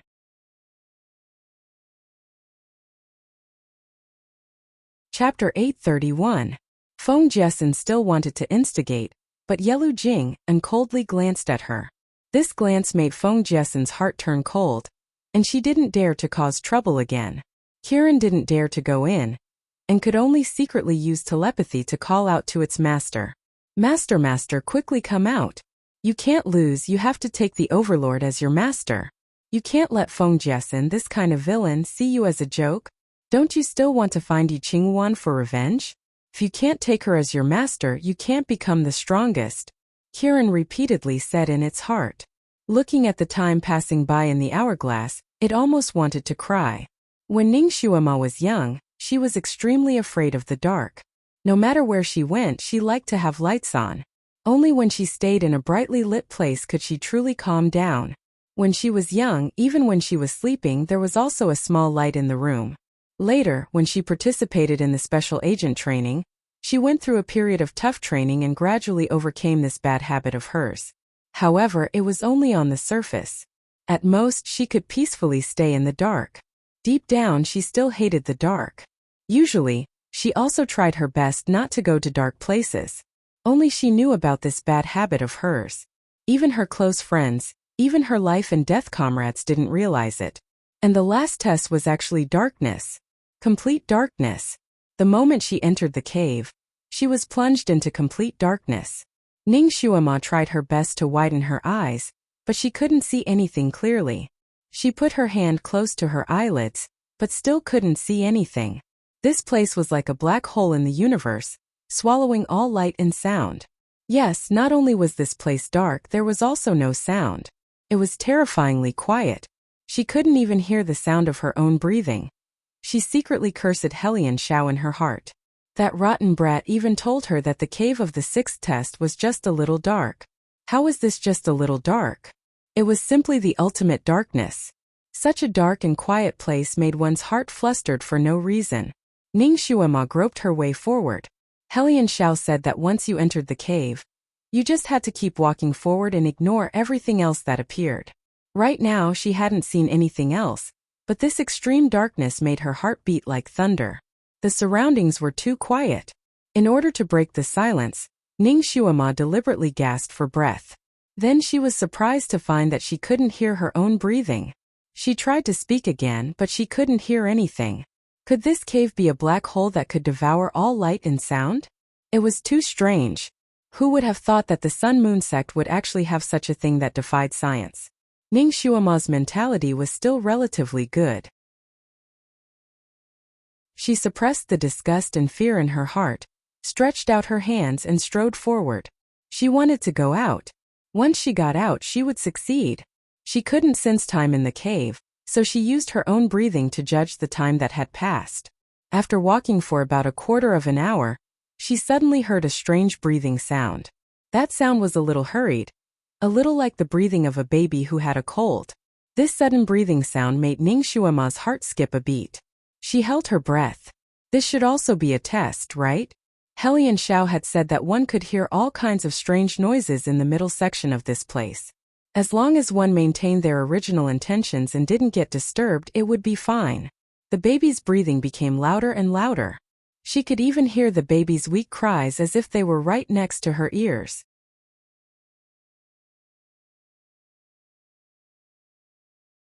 Chapter 832. Damn it! Imitating a baby spirit. Ning Xuema's heart quivered. She had even seen the village's old zombie. She could still smile and watch from the beginning to the end. Why would she be afraid of this small voice? Ah, this darkness is so comfortable. A young voice suddenly sounded in her ears. The voice was small and tender, like a baby who had just learned how to babble. The voice was a little shrill, as if it was very happy. The Sun Moon sect was really abnormal. Where did they get this baby's voice and play it here to scare people? Ning Xuema cursed in her heart. Staying in the darkness, which she was most afraid of, was already hard enough. She didn't expect that they would make a child's voice to scare her. She simply opened her mouth and shouted, "Shut up! Do you think I'm scared? If you continue to play tricks here, I'll pull you out and throw you out." "Whoa, mother, you're so violent." The baby's voice simply cried in a low voice. Ning Xuema instantly felt goosebumps all over her body. Mother! She was still a virgin beauty. She didn't even have a boyfriend. How could she have a child? Little brat. Shut up. I'm not your mother. Don't try to confuse me.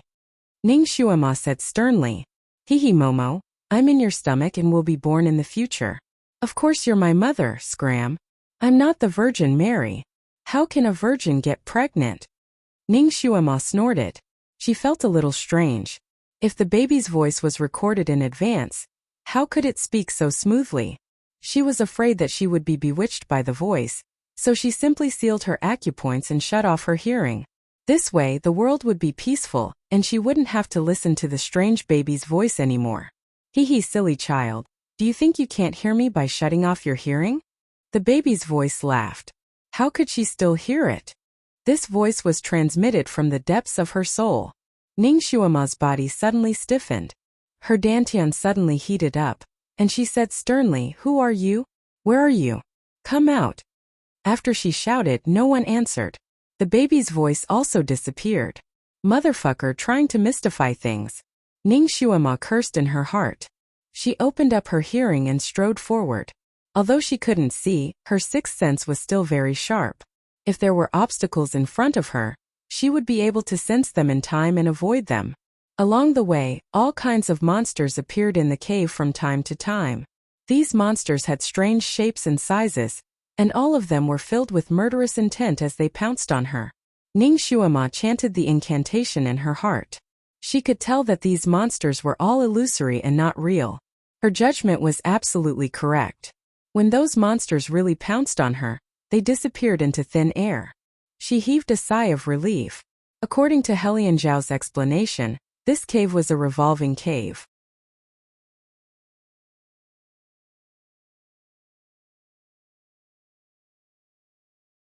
Chapter 833. She suddenly took a step back and unsheathed her sword. Shuilan, what are you doing here? She was on her guard as she pondered. How did this person appear here? Wasn't there a barrier around the Sun Moon Sect's Buddha Lotus Mountain? Shuilan shouldn't be able to barge in, right? Even if he could barge in, the disciples of the Sun Moon Sect shouldn't have been able to detect him. Could this be an illusion as well? Shuilan stared at her with his deep eyes. He stepped forward and slowly extended his hand toward her. Momo, come back with me, come back my ass. Ning Xuema slashed her sword at him. Get lost. Her sword pierced through Shuilan's wrist and fell into the void. Fuck. It was an illusion again. Ning Xuema cursed under her breath. Since she knew that he was an illusion, she naturally didn't take it to heart. She raised her head and looked over. The red-robed Shuilan didn't disappear like the monsters from before. Instead, his figure became more and more real as he stood in front of her. In the pitch-black night, his figure seemed to be coated with a layer of faint fluorescent light. Even his eyebrows were so clear. His hand was still extended forward, but the smile on his lips had disappeared. His eyes dimmed. Momo, I was wrong. Please forgive me. His tone was bitter and seemed to contain a strong sense of regret. Please forgive me, she really saw a ghost. Shuilan actually showed such an affectionate expression to her. She really couldn't take it. Ning Xuema slashed her sword at him again. If you know you were wrong, then get lost. Don't disturb me again. Her sword slashed at Shuilan's head. She watched as he was split into two like mist, but immediately after, the two halves merged back together. His sleeves drooped down. Momo, are you not willing to forgive me? The one I've always loved is you. Blood slowly flowed out of his eyes, but he still tried to hold her hand. Momo, don't love him. You're my... Ning Xuema was about to go crazy. This illusion was too real. She almost believed that it was true. She looked at Shuilan's outstretched hand and decided to bump into it. Anyway, it was just an illusion. She couldn't let him block her path. She still had to pass the trial. Her entire body felt like it was on fire, and she watched helplessly as she passed through Shuilan's body. An illusion was just an illusion. Couldn't really block her way. After Ning Xuema rushed over, she let out a sigh of relief and looked back. That guy, Shuilan, actually condensed behind her. However, this time his whole body was covered in blood. Drops of blood continuously rolled down from his red clothes, making him look somewhat miserable. His back was still facing her, and he walked step by step into the darkness without looking back. His arms were still stretched out in front of him, as if he was hugging her. Momo. Oh. His voice was like a cuckoo weeping blood, sorrowful. This scene made Ning Xuema's heart clench for no reason. A needle-like pain came from the depths of her heart. Her fingernails pierced into her palms, and the pain in her palms startled her back to her senses. She raised her hand and fiercely slapped her forehead. What was wrong with her? Seeing Shuilan like this, she felt a bit of heartache. Could it be that this illusion had the power to influence people's hearts? She shook her head and didn't want to think about it anymore. She continued to walk forward with large strides. After walking a few dozen meters, she suddenly seemed to have sensed something. She suddenly stopped and looked at the person who was slowly appearing not far away.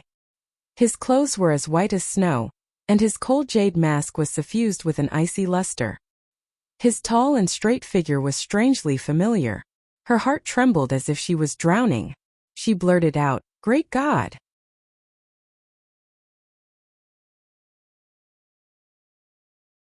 Chapter 834. This time it was the white-clothed ancestor. He stood there quietly without speaking or moving. Was this an illusion or a real person? Ning Shuima was a little uncertain. She took 2 steps forward and asked, "Great God, how are your injuries?" The man still stood there like an ice sculpture. His whole body seemed to be suffused with a cold chill. Ning Shuima's heart suddenly felt cold. This was not the great God. The great God would not be so cold to her now. He was the substitute. Ning Shuima suddenly took 2 steps back. "You are the substitute, right? What are you doing here? I know you don't want me to be the ancestor's disciple, but since you and I have made a bet, even if you are the ancestor's substitute, you should still keep your word. You shouldn't plot against a newcomer like me behind my back." She said a lot of reprimanding words, but the man still stood there. His pair of black eyes faintly fell on her body. They were as cold as ice, as if Shuima was just a stranger to him. She didn't know why, but when she saw his eyes, Ning Shuima's heart actually twisted. If she felt some pain in her heart when she saw Shuilan in such a sorry state, now that she saw the ancestor, her pain was actually 10 times worse. Pain, bitterness, helplessness, sadness. All kinds of negative emotions came overwhelming, drowning her whole body. Her nose was sour, and her mind was suddenly in a mess. She couldn't help but take 2 steps closer to him and reach out to him. You don't want to talk to me anymore?" A burst of icy coldness suddenly enveloped her. Ning Shuima's vision turned black, and her body softly slid to the ground. The white-clothed man stood beside her for a moment, raised his hand to look at his palm, and slightly lowered his eyes. His move wouldn't take her life, but it was enough to make her sleep for 2 hours. After 2 hours, even if she rushed out immediately, she would still lose. But with this girl's intelligence, she shouldn't be confused by illusions. Just now, she seemed to have been in an illusion. What kind of illusion did she see? The white-clothed man was a little curious. He stretched out his finger to touch Ning Shuima's forehead, but stopped halfway and slowly lowered his sleeve. Forget it. No matter what she saw, it had nothing to do with him or the ancestor. As long as she lost this time, she wouldn't be able to take Di Zun as her master, and he would have achieved his goal. There was no need for him to meddle in other people's business.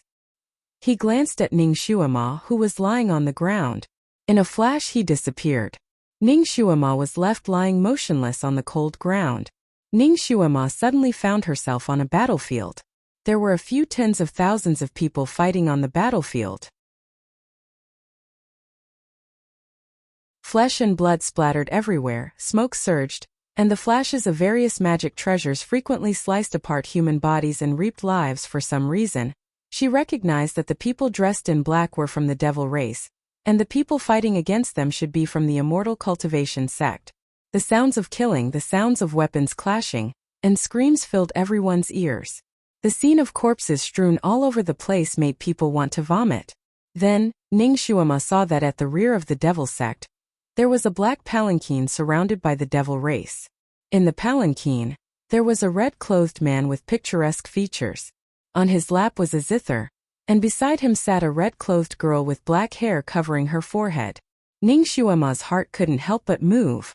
This man and woman were actually Shuilan and Shuiyimo. Shuiyimo's small face didn't have much expression. She raised her head to look at the battlefield outside the palanquin, her charming face filled with indescribable weariness.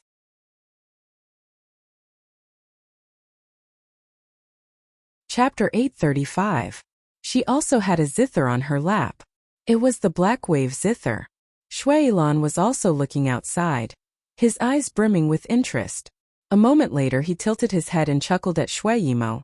This time, these monkeys are a bit more powerful. Maybe we don't need to take action. Shuiyimo slightly nodded but didn't say anything. Momo? Shuilan suddenly held her hand. Don't worry, I'm by your side. You don't need to worry about anything. Shuiyimo tilted her head and looked at him, pursing her lips. I'm not worried. There was no worry in her eyes, only boredom. She raised her hand and touched her hair. She had combed it into a slanted bun, giving her a kind of amorous feeling. But at this moment the bun was a bit messy. She took out a mirror from somewhere and looked at herself, sighing. This bun is not good, it's messy again. Shuilan put the zither on his lap aside and sat cross-legged behind her. He took out an ivory comb. Don't worry, I'll comb it again for you. What kind of hairstyle do you want? He obviously often did this for her. He skillfully took apart her bun and combed it with his ivory comb. Her long hair hung down like a curtain of a waterfall. Shui Yilan gently held it in his hand, his eyes gentle. Momo, you're doing very well. Shui Yimo's eyes were looking outside, falling on a young girl on the battlefield. Her bun is very nice, I'll comb it like that. She pointed at the girl with her slender jade finger. Shui Yilan looked outside. Okay. Without saying anything else, he combed her hair. His fingers were very nimble, almost in a moment, he had combed Shui Yimo's hair. Looking her up and down, he was finally satisfied. Momo, your hairstyle is really very beautiful. Shui Yimo looked at herself in the mirror, smiling. It's really good. Shui Yilan stared at her bright smile and suddenly sighed. Momo, only you can match this hairstyle. The others don't match. As soon as he finished speaking, the gossamer thread in his hand swiftly extended outwards. The gossamer thread first burrowed into the ground, and a moment later, it suddenly flew out from the side of the girl on the battlefield and strangled her neck like a viper. Shui Yimo was completely oblivious to all of this. She looked at herself in the mirror for a moment, then raised her head to look outside. Her eyes searched for that girl's shadow, and she saw the scene of that girl being strangled to death. Her expression changed slightly as she looked at Shui Yilan beside her. Why did you kill her? Shui Yilan retracted his hand, and the gossamer hair flew back into his palm and disappeared. He smiled at her, his smile as warm as the spring breeze. Momo, you are unique. No other woman can be like you. Ning Shuima felt as if she had the perspective of a god. These two people were clearly staying in the airtight sedan, but she could actually see their every move. She rubbed her eyebrows, feeling as if she was still watching a show. When Ning Shuima woke up, she couldn't remember everything that had happened in her dream, but she could still analyze it in her dream. She could even link the previous dreams together. She could already see that Shui Yilan had clearly fallen in love with Shui Yimo, and that he was protecting her to the point of perversion. Shui Yimo, on the other hand, didn't seem to have any feelings for Shui Yilan. She only saw him as a companion, a shadow guard, and a trustworthy subordinate.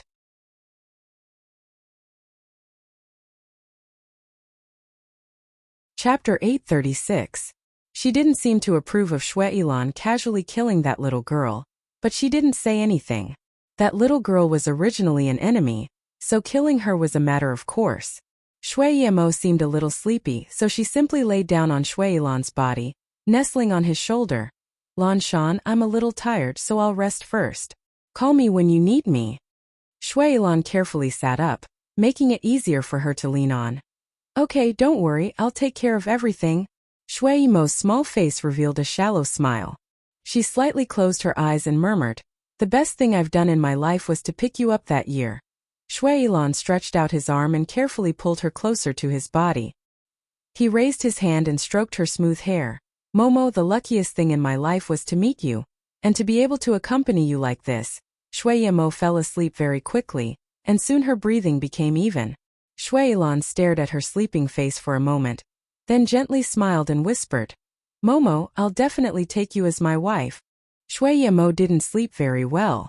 She suddenly wrinkled her beautiful eyebrows, and her hands convulsively clenched the blanket under her body. I hate this, Momo? Momo? Shui Yilan stretched out his arm and quietly hugged her. Don't be afraid, I'm here. He leaned down and kissed her forehead. He looked down at her beautiful face, his eyelashes slightly trembling, and his fingers quietly clenched. He was nervous. Ning Shuima instantly saw through his mood. He wanted to. Shui Yilan paused for a moment, then finally leaned down and kissed her lips. A snow-white finger suddenly appeared between their lips, touching Shui Yilan's lips. Shui Yilan stiffened. Shui Yimo, who was in his embrace, opened her eyes. Her pair of big black eyes were misty. Shui Yilan, you've crossed the line. Shui Yilan simply held her hand and licked her fingertips. Momo, I've already said that I want to take you as my wife. Lord Devil Ancestor also agreed. No. Shui Yimo's pretty face sank. She sat up straight and brushed her hair. I've already said that I won't let you be my husband. Why? Shui Yilan's hand. Momo, I've loved you for so many years. Do you think I'm not worthy of you? Do you think I've been abandoned? Shuilan. Shuiyemo spoke. You know that's not what I mean. With your current cultivation you can return to Elan. A few days ago, wasn't the Elan king crawling at your feet? Then you didn't refuse me because we're not compatible? Of course not. Then what is the reason? Because Shuiyemo suddenly stopped, her face showing a fidgety expression. You don't need to ask. In any case, I won't marry you. I don't want to marry anyone. She looked at him seriously. Isn't it good for us to be like this? Why do we have to talk about marriage? Shuilan slowly sat up straight, lowered his eyes and fiddled with the zither on his knees, no longer speaking. Shuiyemo paused for a moment, then suddenly sighed. Shuilan, I can't delay you any longer. Shuilan's body shook, looking at her. What? Shuiyemo smiled faintly. You're the king of the snow flood dragons. You should go back and inherit your throne.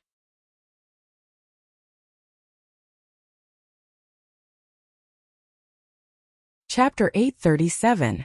Staying by my side as my secret guard is indeed an insult to you. This time, after we return to the demon world, you should leave. Shuima seemed relieved after saying this. Shuilan looked at her, his eyes unfathomable. You know my background?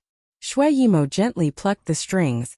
Not only do I know that you are the king of the Snow Mermaid clan, but I also know that you were accidentally struck into an egg during a tribulation and fell into the hands of the Snake clan. Because of the tribulation, you lost your memories of being the king of the Snow Mermaid clan. You only thought that you were a small snake that no one liked. Until I picked you up and made you my secret guard for 300 years. These years have indeed wronged you, your majesty. The shock on Shuilan's face gradually disappeared. He looked at her. Momo, you secretly investigated me? Shuiyemo slightly shook her head. A year ago, the great protector of the Snow Mermaid clan came to see you disguised as a member of the demon race. I also happened to be looking for you, so I accidentally heard your secret. Shuilan raised his hand and held her hand. Momo, I have never felt wrong staying by your side. You want to drive me away? Shuiyemo withdrew her hand.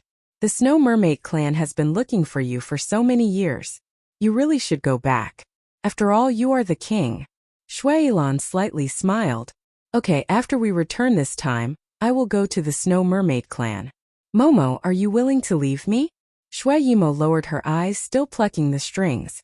Her voice was indifferent. There is nothing to be reluctant about. After you leave, other secret guards will appear.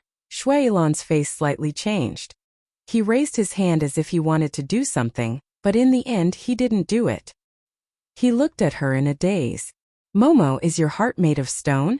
You don't feel reluctant about leaving me? Shuiyemo didn't speak anymore. She sat there like a cold stone statue carved out of flames.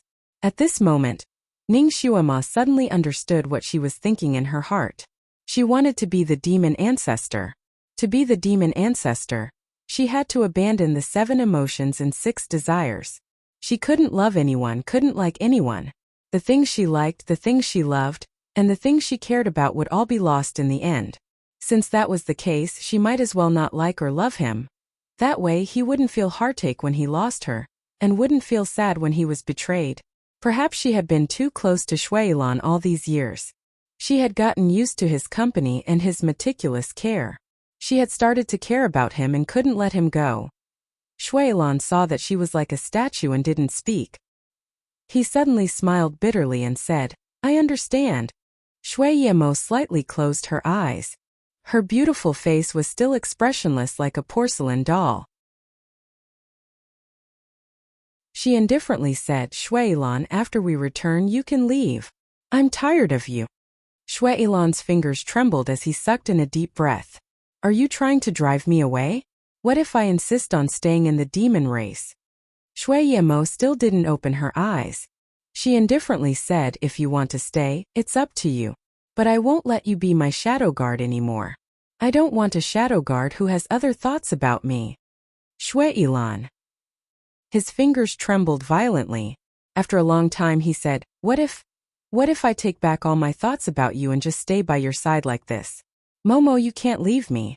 You see, I've already learned how to play the black wave zither. I can kill people for you so you won't be stained with blood. Momo, I can only be your shadow guard. I won't ask for anything else.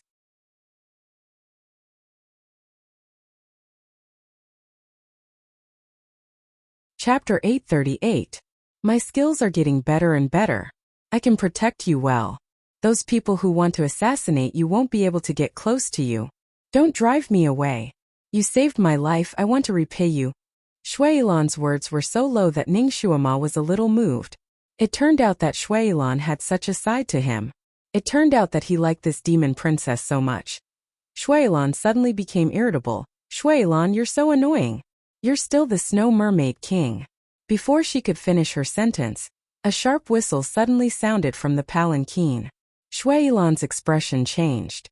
She looked outside and saw that the battle outside had already reached its climax. The demons were faintly showing signs of defeat. She frowned. That whistle was the signal for her to play the black wave zither. She took a deep breath and immediately took the black wave zither next to her. She placed it on her lap and stretched out her fingers to play. Shuilan suddenly snatched the black wave zither from her hand and placed the ordinary zither on her lap. I'll do it, he said. No need. I'll do it myself. Shuilan reached out to grab the zither back. Since she had already decided to set him free, she must be independent and fulfill her mission. Shuilan simply stood up. Holding the black wave zither, he looked down at her and smiled. Momo, this may be the last time I'll do something for you. Even if you want to draw a line with me, don't do it now. Clang! The sound of the zither rang out. Countless waves of light gushed out from his fingertips and flew toward the people of the immortal cultivation sect. Shuilan sat there holding the ordinary zither. She looked at Shuilan with a faint light in her eyes. Shuilan was probably in a bad mood. The sound of the zither was like a storm. Pouring down on the other side, Zither Demon. Zither Demon. He's making his move. Countless shouts filled people's eardrums, however. This time the zither didn't sound like usual. Once the sound of the zither rang out, it could kill people like cutting grass. It was unknown where the cultivators from the immortal cultivation sect had gotten their hands on some kind of magic weapon that could block the sound of the zither. One after another, they propped up their magic weapons to block the sound. White light flashed one after another, and those magic treasures had already covered the zither sound in a pale white cover. The blue zither waves shot onto those covers, and the ear-piercing sound of metal colliding was deafening. Shuilan's 10 fingers flew as he madly played the zither. However, he was still unable to break through the white barrier. Mo's expression changed slightly. She suddenly stood up. I'll do it. Without any explanation, he snatched the black wave zither and stretched out his fingers to play. After all, she had half of the devil ancestor's power, and the murderous sound she played was several levels higher than Shuilan's. Her zither music sounded very peaceful, and there was even a hint of compassion in it. However, when the zither waves flew out, every single one of them was like a blade of death. When they hit those people's pale white protective shields, they instantly split open cracks. This was the true zither of the demon ancestor. The originally clear sky was suddenly covered with dark clouds. The surrounding dense green forest seemed to have encountered a harsh winter overnight. Endless leaves rustled down, and the world was filled with desolation.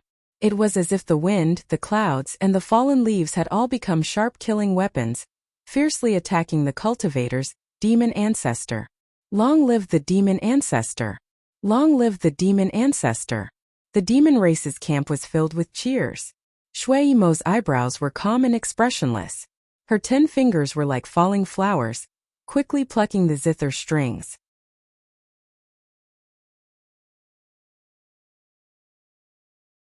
Chapter 839. Shuilan sat next to Shuiimo, watching her play without saying a word, as if he had already become infatuated. Ding ding dong dong. Just as Shuiimo's zither was about to break through the other side's defensive line, the sound of a zither suddenly came from the other side's camp. The sound of the zither was like a flowing spring on a golden roof, like the golden flowers falling from the sky when Buddha was talking about sutras. The sound of the zither dispersed the dark clouds in the sky, allowing the sun to shine in all directions. Shui Yimo's expression changed greatly. She suddenly raised her head, looking towards the other side's camp. She saw a white-clothed supreme god sitting on a soft cloud, a zither on his knees, playing with his eyes downcast. The heavenly wind fluttered his wide white robe, making him the only bright color on this battlefield dyed with white bones and blood. Shui Yimo's eyes seemed to be surging with wind and clouds. She looked at the white-clothed supreme god, her eyes growing wider and wider. Her movements couldn't help but slow down. She had been looking for him for hundreds of years, but she never thought that they would meet again here. She never thought that she would stand on the opposite side of him. Her zither music was slightly disrupted, but the other side's zither music took the opportunity to attack, wave after wave like a great tide. That pale white zither light wave and her dark blue zither light wave collided and entangled in the air. The dark blue light wave was obviously not a match, retreating little by little, slowly being suppressed. Mo. Careful. Shui Yilan was very anxious, immediately playing the zither in his bosom. First of all, his skill was indeed not enough, and he didn't specialize in zither music. Second of all, the zither in his bosom wasn't an ancient divine object, so he simply couldn't contend against the other side. A moment later, his face paled, and he spat out a mouthful of blood. Seeing him spit out blood, Shui Yimo seemed to wake up from a dream. Her somewhat chaotic thoughts were immediately pulled back. She immediately reorganized her spirit, her fingers dancing, playing the black wave zither. The dark blue zither light wave suddenly became twice as bright, desperately colliding with the pale white zither music. Ning Xuema didn't think that the battle between two musical instruments could be so fierce. Whether it was the cultivators from the immortal sect or the devil sect, they were all desperately resisting the other side's zither music. From time to time, someone couldn't resist and turned into ashes. Amidst the surging sound of the zither, the white clouds in the sky danced wildly, and the air was almost distorted. Countless withered branches, leaves, rocks, and dirt were sent flying by the zither music, but they were stirred by an invisible force in the air and turned into nothingness. Perhaps it was due to the fact that Snowy Yimo's black hair was blown about by the wind, and even her robe was fluttering in the wind. She pursed her lips tightly and did not retreat in the slightest under the overwhelming power of the other party's Guqin. Her usually dead eyes showed a hint of excitement. She kept staring at the man in the enemy camp without blinking. She was clearly trying her best. The tearing note she played made Shui Yilan, who was beside her, feel uncomfortable. His face was even paler than hers. As for the other party, the white-robed man had been sitting upright on the cloud. His movements were as smooth as flowing water, without the slightest hesitation. It was as if he was taking a leisurely stroll. After a stalemate with Snowy Clothes Mo's zither for 4 to 5 minutes, his brows suddenly moved. His pair of eyes looked towards the palanquin over here. Shui Yimo was also looking at him, and their gazes seemed to meet in the air. Actually, this was Shui Yimo's misconception. Her palanquin was specially made.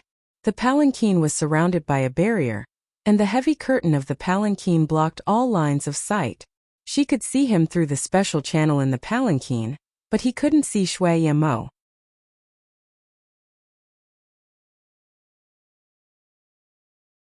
Chapter 840. The white-clothed great god sat on the cloud and suddenly floated towards Shui Yimo naturally. The demon soldiers did their best to stop him from approaching. However, this person's skill was too strong. Before he could make another move, anyone who approached him would be blown away by the sound of the zither and turned into ashes in the air. Devil ancestor? Why don't you show yourself and fight with me? The white-clothed man opened his mouth. His voice was like Kunlun's cold jade, tinkling in the wind. Shui Yimo's face paled. She didn't open her mouth and continued to urge the zither strings, playing a murderous sound to stop him from approaching. Her faint blue sound waves attacked him, but before they could reach him, they were bounced off by the barrier around his body. He moved faster and faster towards her. It seemed that he wanted to break her palanquin and see the devil ancestor's true face. In this world, no one had ever seen the devil ancestor's true face, not even Shui Yimo. She looked on helplessly as the white-clothed man got closer and closer. He was about to see her. Did he still recognize her? Did he recognize the little fox who liked his flute so much and was almost eaten by him? Her eyes were astonishingly bright. Although she knew that as long as he got close to her and broke her palanquin, she still secretly looked forward to it. Clang!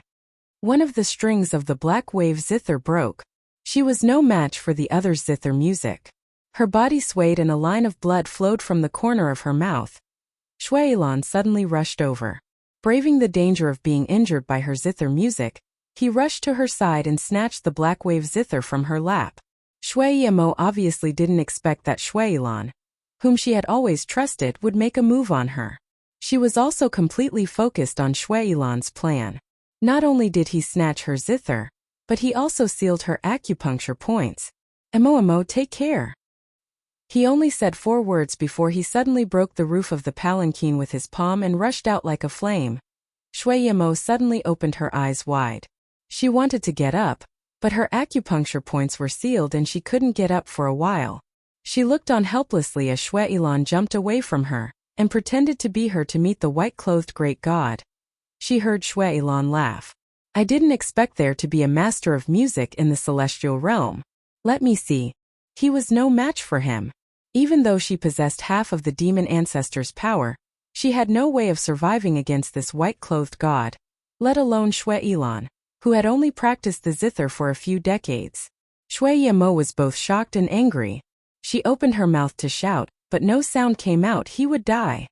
He would die if he went up against that person. Shuailan. Lanshan. You can't die. You mustn't die. Shuailan's body began to tremble as she attacked her acupoints with all her might. Silly child. A voice floated into her ears. Shuailan stiffened, her eyes frantically spinning. Devil ancestor. Before she could do anything else, a gust of wind suddenly appeared on the ground. The palanquin she was sitting in suddenly spun in the air and fell into a huge whirlpool that suddenly appeared in the sky. Ningxuama finally realized that everything she saw seemed to be from Shuailan's point of view. Because when the palanquin was sucked into the whirlpool, the world in front of her eyes also spun. After the world spun, when she calmed down, she found that the scene had changed. A dark forest, a dusky sky, a 7-colored poisonous fog floating in the air, and a dark hall. This was the scene of the demon world that Ningxuama often saw in her dreams. She saw the red-clothed girl blow into a magnificent hall like a gust of wind. There was no one else in the hall except for a badly mutilated man lying on a brocade couch in the middle of the hall. Beside him was the black wave zither with its 7 broken strings.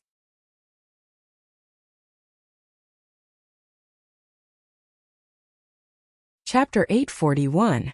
Shuailan. She called out and slowly walked over. The one lying there was no telling whether he was dead or alive was Shuailan. His red clothes were completely soaked with blood, and even his eyelashes were covered with a layer of scabs. His lips and face were as pale as paper, so fragile that it seemed like a gentle pinch would crush him into powder.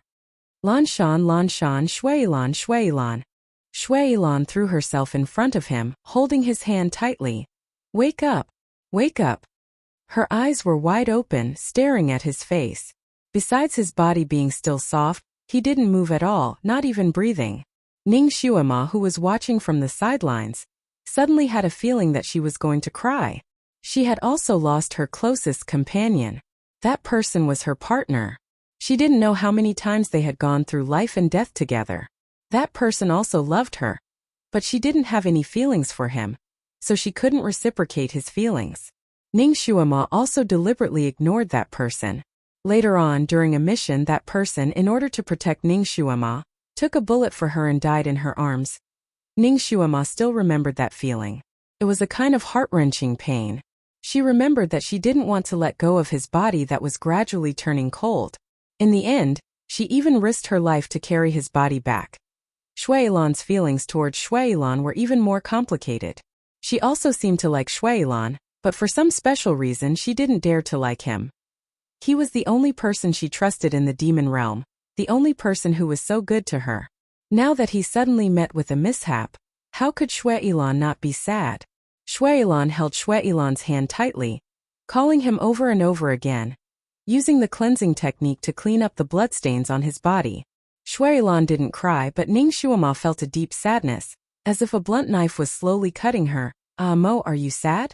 The faintly discernible voice that alternated between male and female rang out again. It was still alternating between left and right, making people unable to figure out the direction. Shui Yemo abruptly raised her head and fell to her knees. Lord Devil Ancestor, please save him. Amo, do you like him? That voice was both cold and fiery. Shui Yemo clenched her fists inside her sleeves. No, Amo doesn't. Silly child, you've reached the age where you can get married. If you really like him, you can marry him. The voice guided her patiently. No. I don't like him, I don't want to marry him. Shui Yemo's voice suddenly became sharp, as if she was afraid that the devil ancestor would really arrange a marriage for her. Since you don't like him, why are you so sad? Lord Devil Ancestor, he is my secret guard. He has followed me for 300 years. He has always taken good care of me, and his martial arts are also very good. With him by Amo's side, there's a lot less to worry about. Amo just wants him to be a good shadow guard, that's all. Amo, if you want a secret guard, you can have a lot. Since he's dead, you can have a better one. But he's the only one who can play the Black Wave Zither. Shui Yemo retorted, kowtowing again. Lord Devil Ancestor, I beg you to save him. With him by Elon's side, Elon has a lot less to worry about. He really is a very, very good talent, I beg you, I beg you. Her voice sounded calm, but listening carefully, there was a trace of trembling.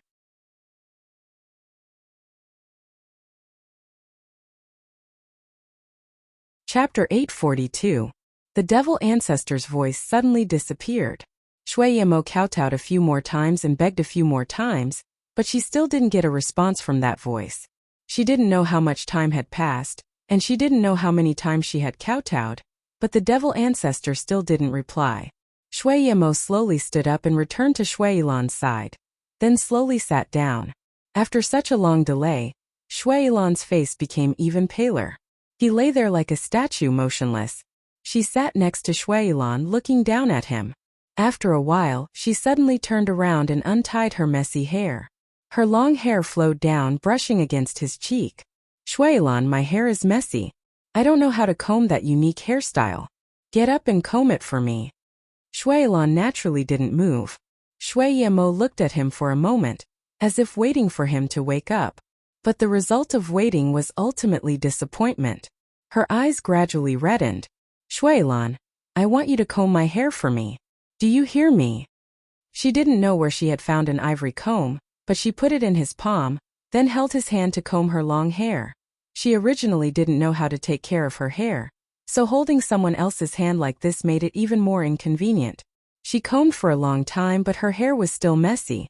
She finally let go of Shui Elon's hand, no longer caring about her hair. She bowed her head and looked at him for a long time. Her big eyes were as black as a black hole, without the slightest trace of light. It was unknown what she was thinking.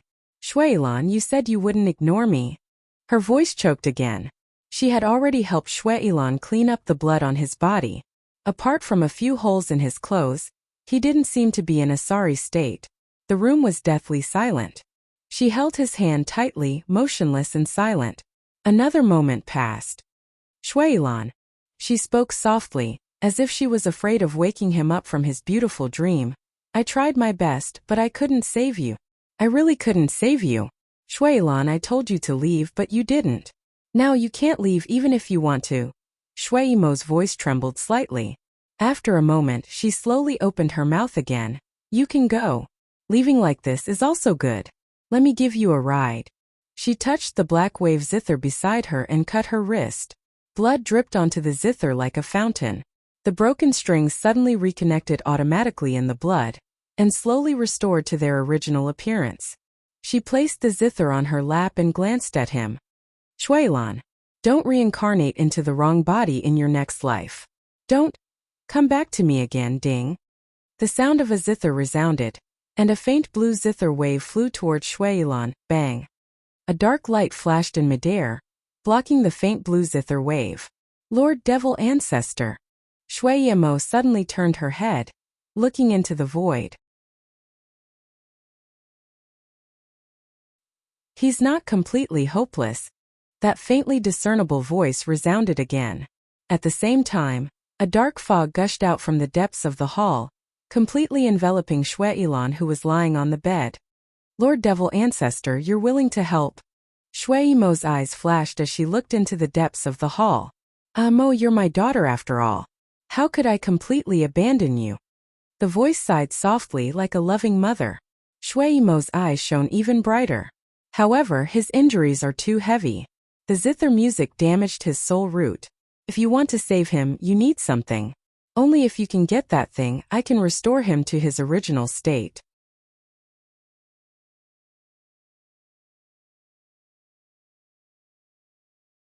Chapter 843. What is it? Shui-Mo stood up, her eyes sparkling. Ning Xuema, who had been standing in the shadows, suddenly felt her heart skip a beat. She suddenly felt an indescribable fear. She was afraid of hearing the devil ancestor say that thing, Master. Master. Master. Kiran's voice suddenly came from the distant horizon. That voice seemed to be separated by thousands of mountains and rivers, and could not be heard clearly. Little Apple? Ning Xuema suddenly quivered. Her head suddenly felt dizzy. When she came back to her senses, she found herself lying on the ground. Her surroundings were still as dark as ink, as if she had reached the end of a black hole. Master! Wah, Master! Master, it's almost time. Come out quickly. Woo, come out quickly. Answer, Little Apple. Kiran's voice became exceptionally clear in her mind. Ning Xuema's somewhat dizzy mind suddenly became clear. Heavens, she was still in the middle of breaking through. How did she fall asleep? She jumped up. Little Apple, don't worry, I'm coming out. She used telepathy to respond to Kiran, and ran forward with flying steps. Outside the cave, the people who were waiting anxiously saw that the hourglass was about to reach its end. Some people, such as Helian Shao, anxiously walked around in circles. Some people, such as Fengjia Xian, rejoiced in other people's misfortune. Countless pairs of eyes stared in the direction of the cave entrance. When the last pinch of sand was about to drip down, Fengjia Xian laughed and was about to make a sarcastic remark. Suddenly, she heard the cheers of the people around her. She raised her head to look, and her expression suddenly changed. A red shadow flashed at the entrance of the cave, and a person rushed out like lightning. In the blink of an eye, she appeared in front of everyone. At the same time, the last grain of sand in the hourglass fell. She had broken through. It was exactly 3 hours. Although she didn't achieve the best result in this trial, and was even the worst among the disciples who passed, she had still managed to break through. 6 trials she really used 12 hours to break through. She became the second person to use 12 hours to break through 6 trials, and the first person was a special genius whose psychokinesis had reached Earth rank level 6. Ning Xuema, on the other hand, was only at the 2nd rank of Earth realm. Even before that, she was a well-known trash. A miracle. She had created a miracle. Almost everyone present cheered. There were even a few hot-blooded young men and women who rushed over, lifted Ning Xuema up and threw her into the air. And then again the little Qilin was also happily jumping up and down outside the crowd.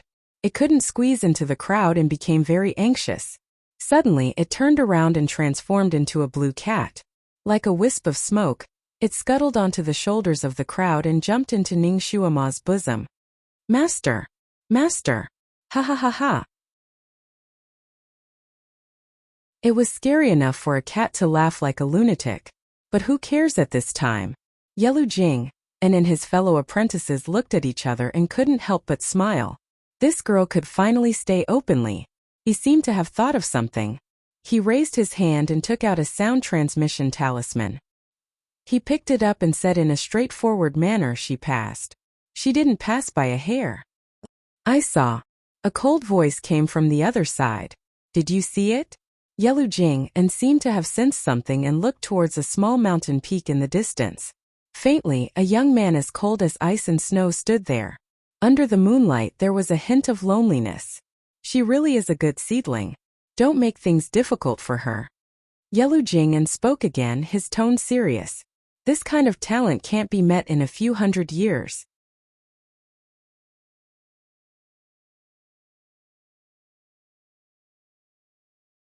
Chapter 844. That person didn't reply. Yelu Jing and raised his head and looked in that direction, but there was no trace of that person on the bare mountain peak. He looked at the sky, then looked at the group of overjoyed children. Then, he used the sound transmission technique to communicate with his senior and junior brothers, and saw the four of them nod. Only then did he call over Feng Liani, instruct him with a few words, then turned and left. Feng Liani raised his hand with a smile. All right, it's really not early anymore. You all still have a tough battle to fight tomorrow, so if you want to celebrate, wait until tomorrow night. Then he smiled at Ning Xuema. Miss Ning, from today onwards, you're an official member of the Sun Moon sect. Whether the ancestor accepts you or not, you won't be rejected by the Sun Moon sect. Ning Xuema smiled. Although she was extremely tired, she was still in high spirits. Great God, I didn't go through your back door. I relied on my own ability to stay in the Sun Moon sect. She quietly clenched the snow-white sound transmission talisman in her hand, and a smile appeared on her lips. All the disciples dispersed, and the cave entrance returned to its usual tranquility. A moment later, a person appeared at the cave entrance. This person was Yelu Jing'an, who had already left. He almost didn't think and strode into the cave.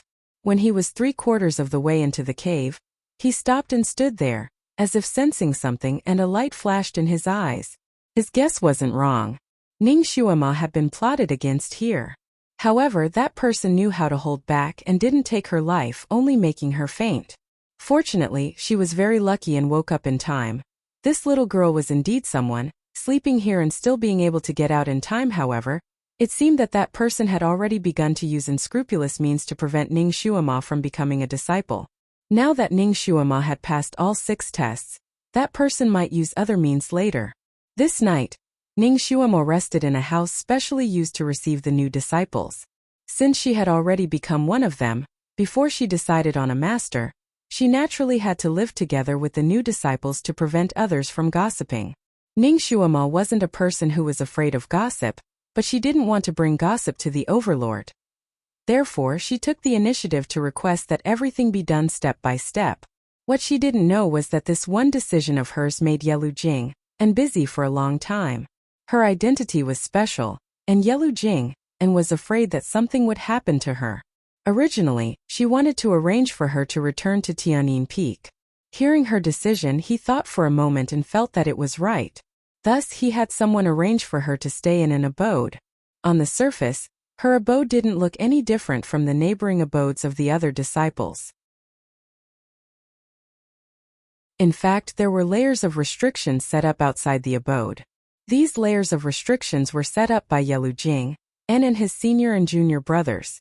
It contained their combined strength, so its might was naturally not to be underestimated. Under their heavy restrictions, even if a fly wanted to fly into her room, Yelu Jing would immediately know and would be able to rush over in time. Ning Xuema was indeed exhausted. After she came to the abode, she took a bath and went to bed. She slept like a log and didn't know that outside the abode, Yelu Jing and the rest didn't sleep at all. They were lying in ambush at various corners and only took turns to take a nap. Feng Jiesin was really sullen today. After she finished washing up, she laid on the bed and couldn't sleep for a long time. She was born in a poor family. When she was 10 years old, she was brought into the palace and enjoyed an excellent life.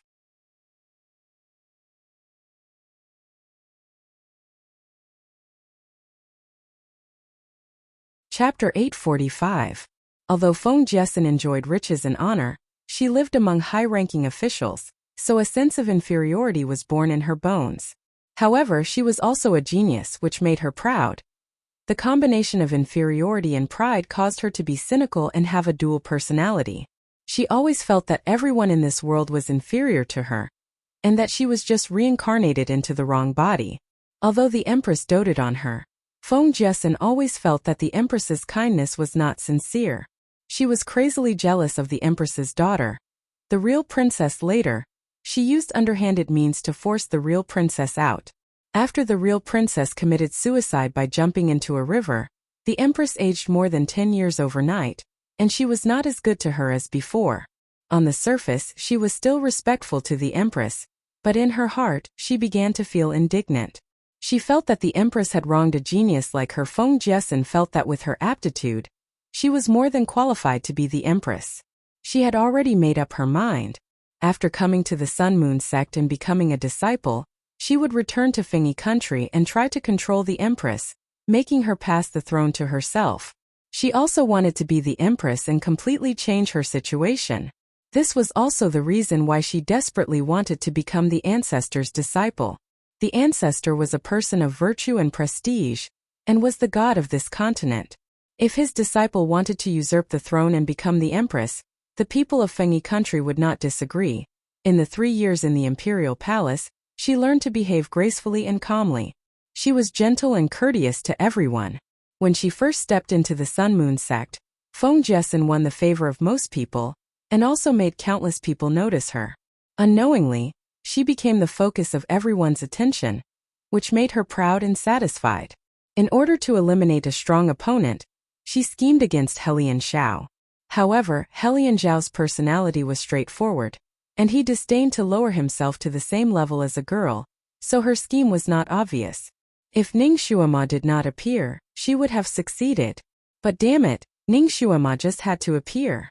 She stole all the limelight from Feng Jessen in a few hours, and also made her make a fool of herself, causing her to fall from the heaven that everyone sought after to the hell that almost no one cared about. This made her hate Ning Xuema so much that her teeth itched, but there was nothing she could do. This time there was an 80 to 90% chance that her plan to take Dizun as her master would fail. While she was tossing and turning in bed, a voice as cold as ice rang in her ears. "Do you want to become stronger?"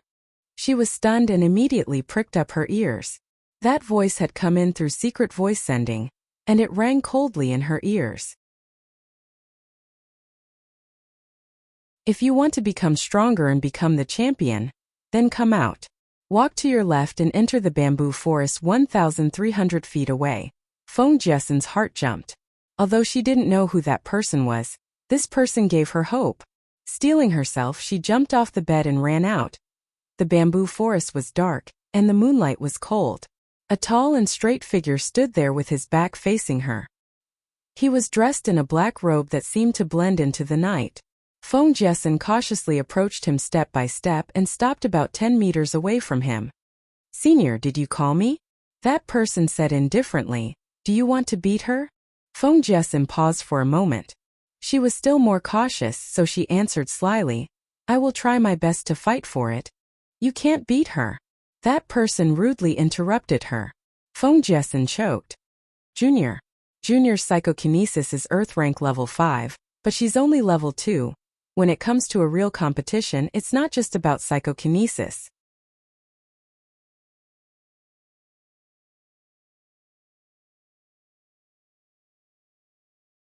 Chapter 846.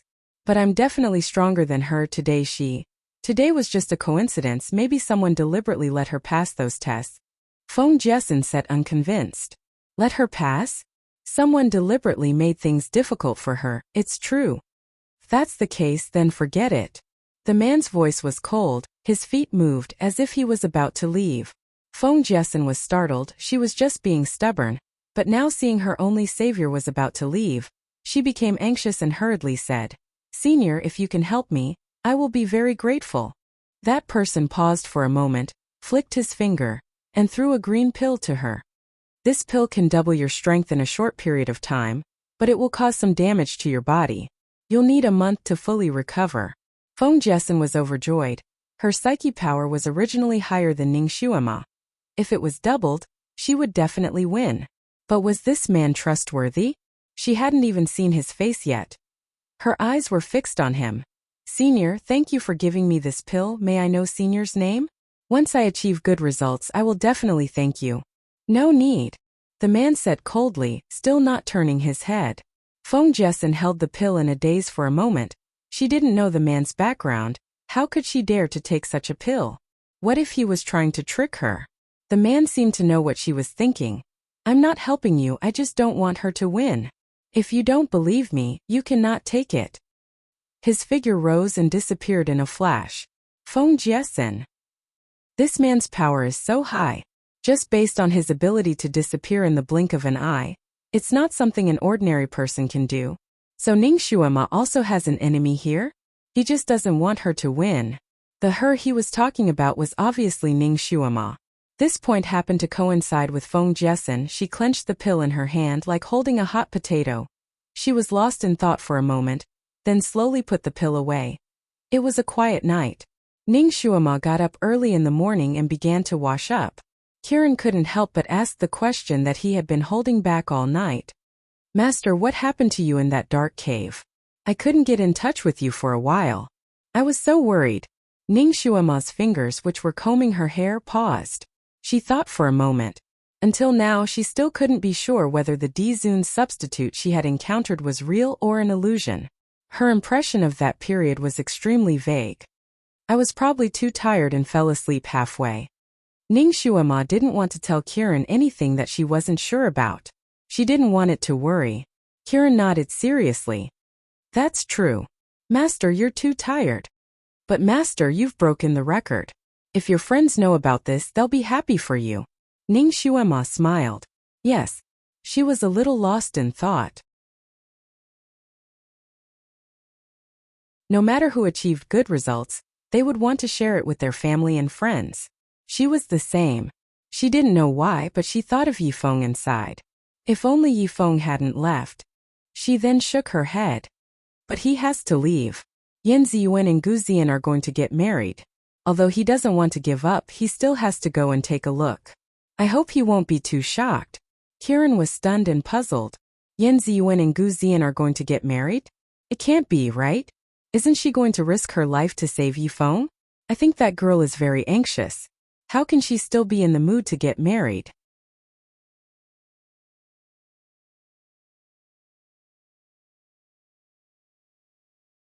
Chapter 847. Ning Xuema paused. What did you say? Yan Ziyuan went to save Yifeng? When?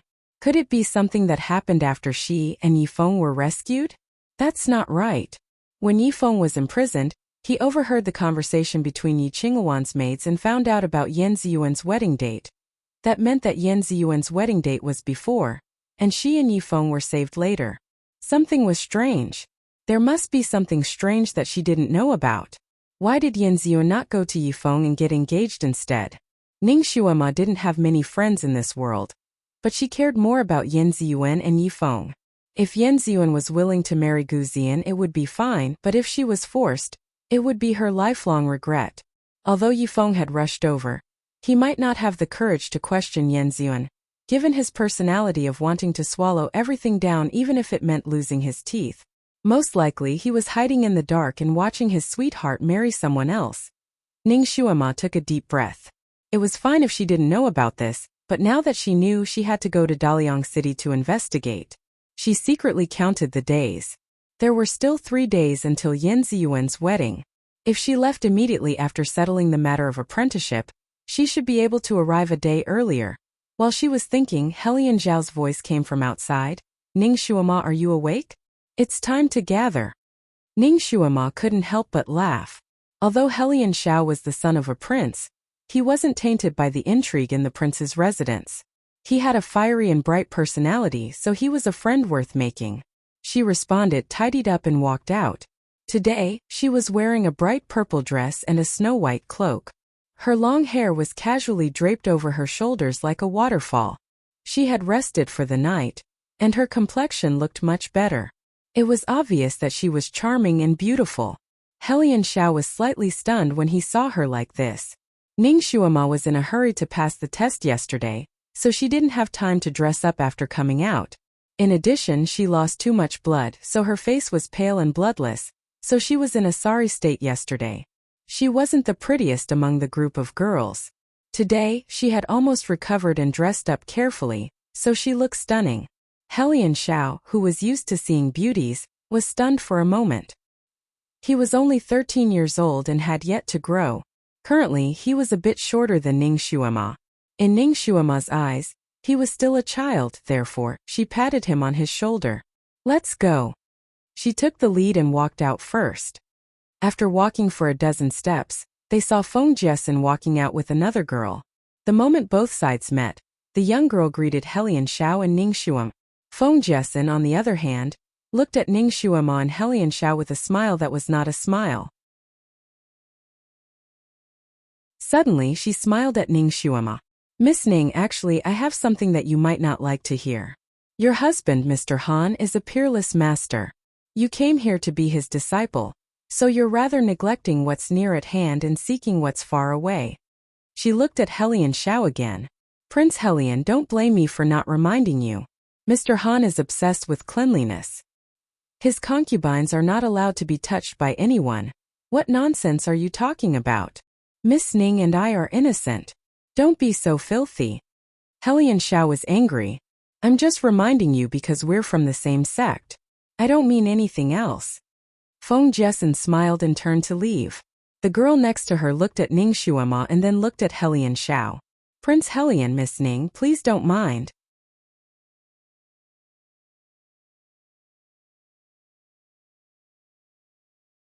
Chapter 848. The princess is just a little outspoken.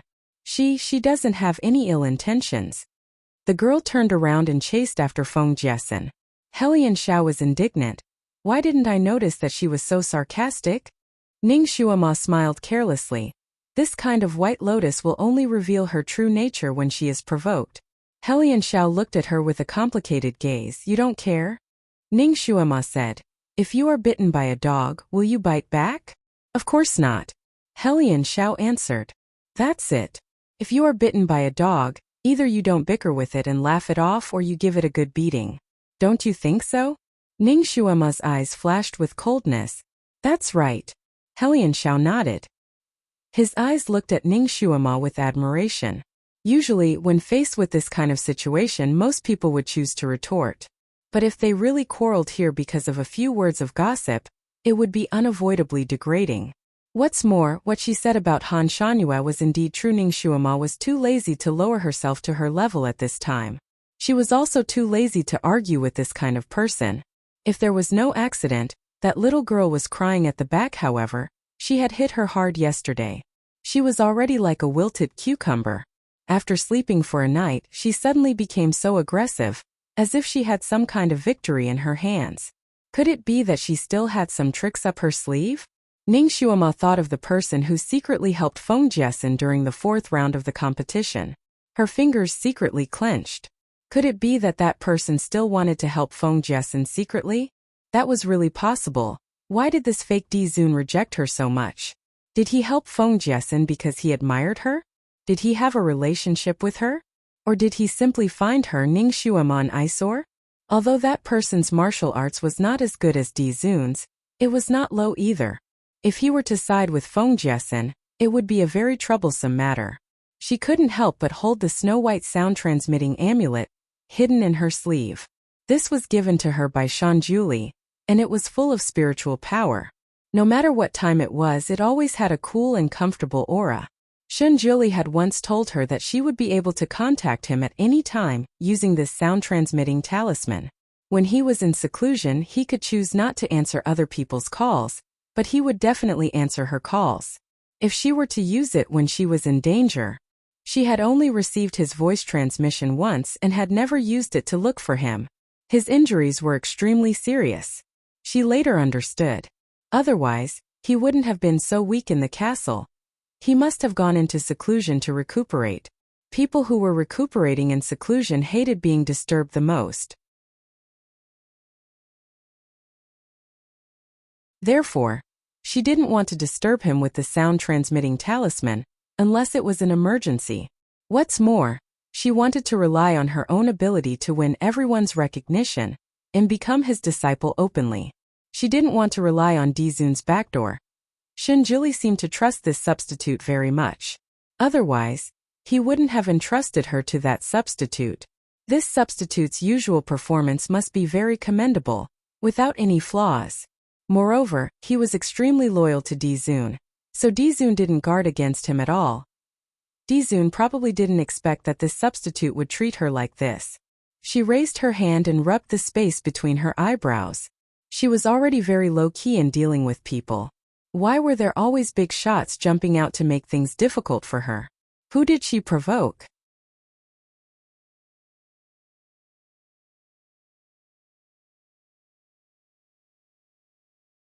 Chapter 849. Ning Xuema let go of the sound transmission talisman. Forget it. If no one deliberately messed with her today, then she would fight for that position with her own ability. Whether she won or lost, she did not want to rely on others. As for the possibility that someone might use underhanded methods, that person had already used underhanded methods to trick her twice, and she did not lose either time, right? It was better not to disturb his seclusion.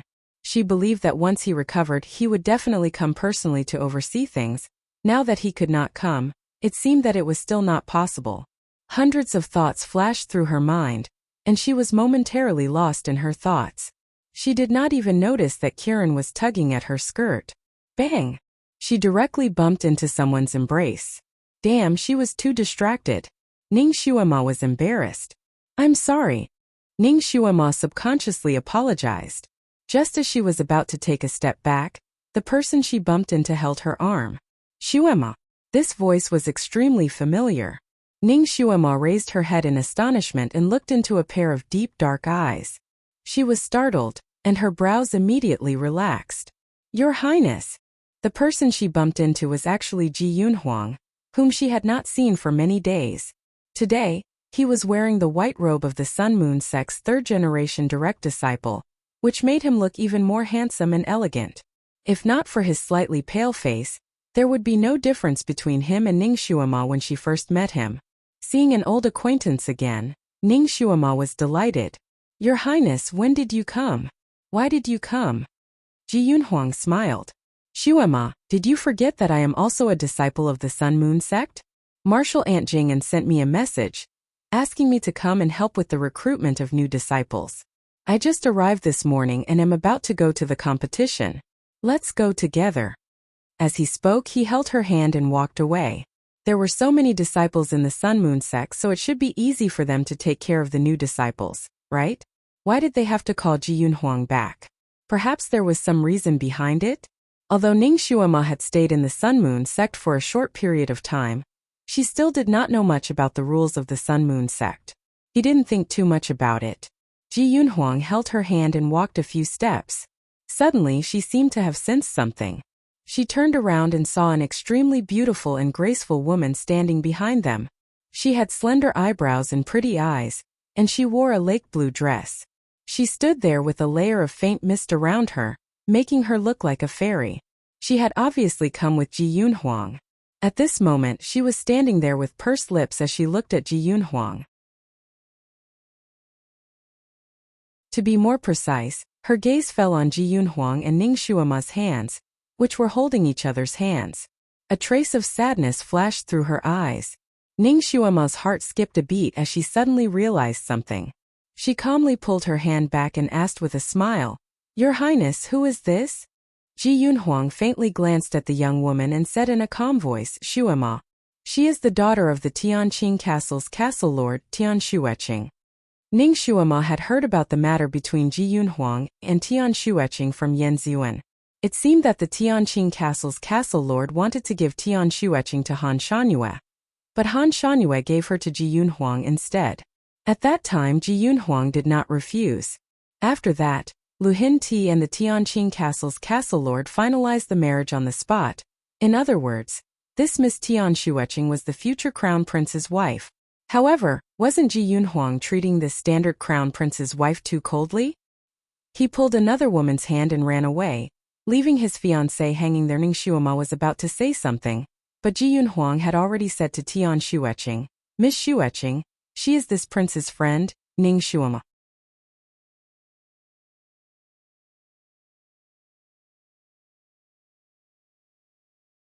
Chapter 850. Tian Shueqing immediately fluttered over, and nodded with a smile. Marquis Ning, I've been looking forward to meeting you for a long time. The Crown Prince often talks about you. Her actions were natural and unrestrained. Ning Xuema had a good first impression of her, and exchanged a few pleasantries with her.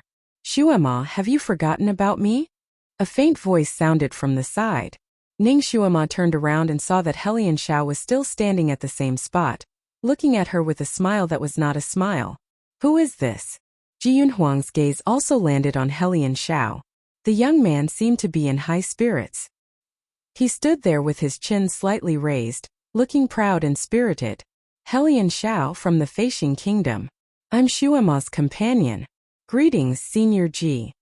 Helian Xiao did not wait for Ning Shuema to reply and introduced himself first. His attitude was neither servile nor overbearing, very much like a prince's. Ji Yunhuang nodded slightly at him. Helian Xiao was a genius among geniuses. Naturally, he had heard of his reputation.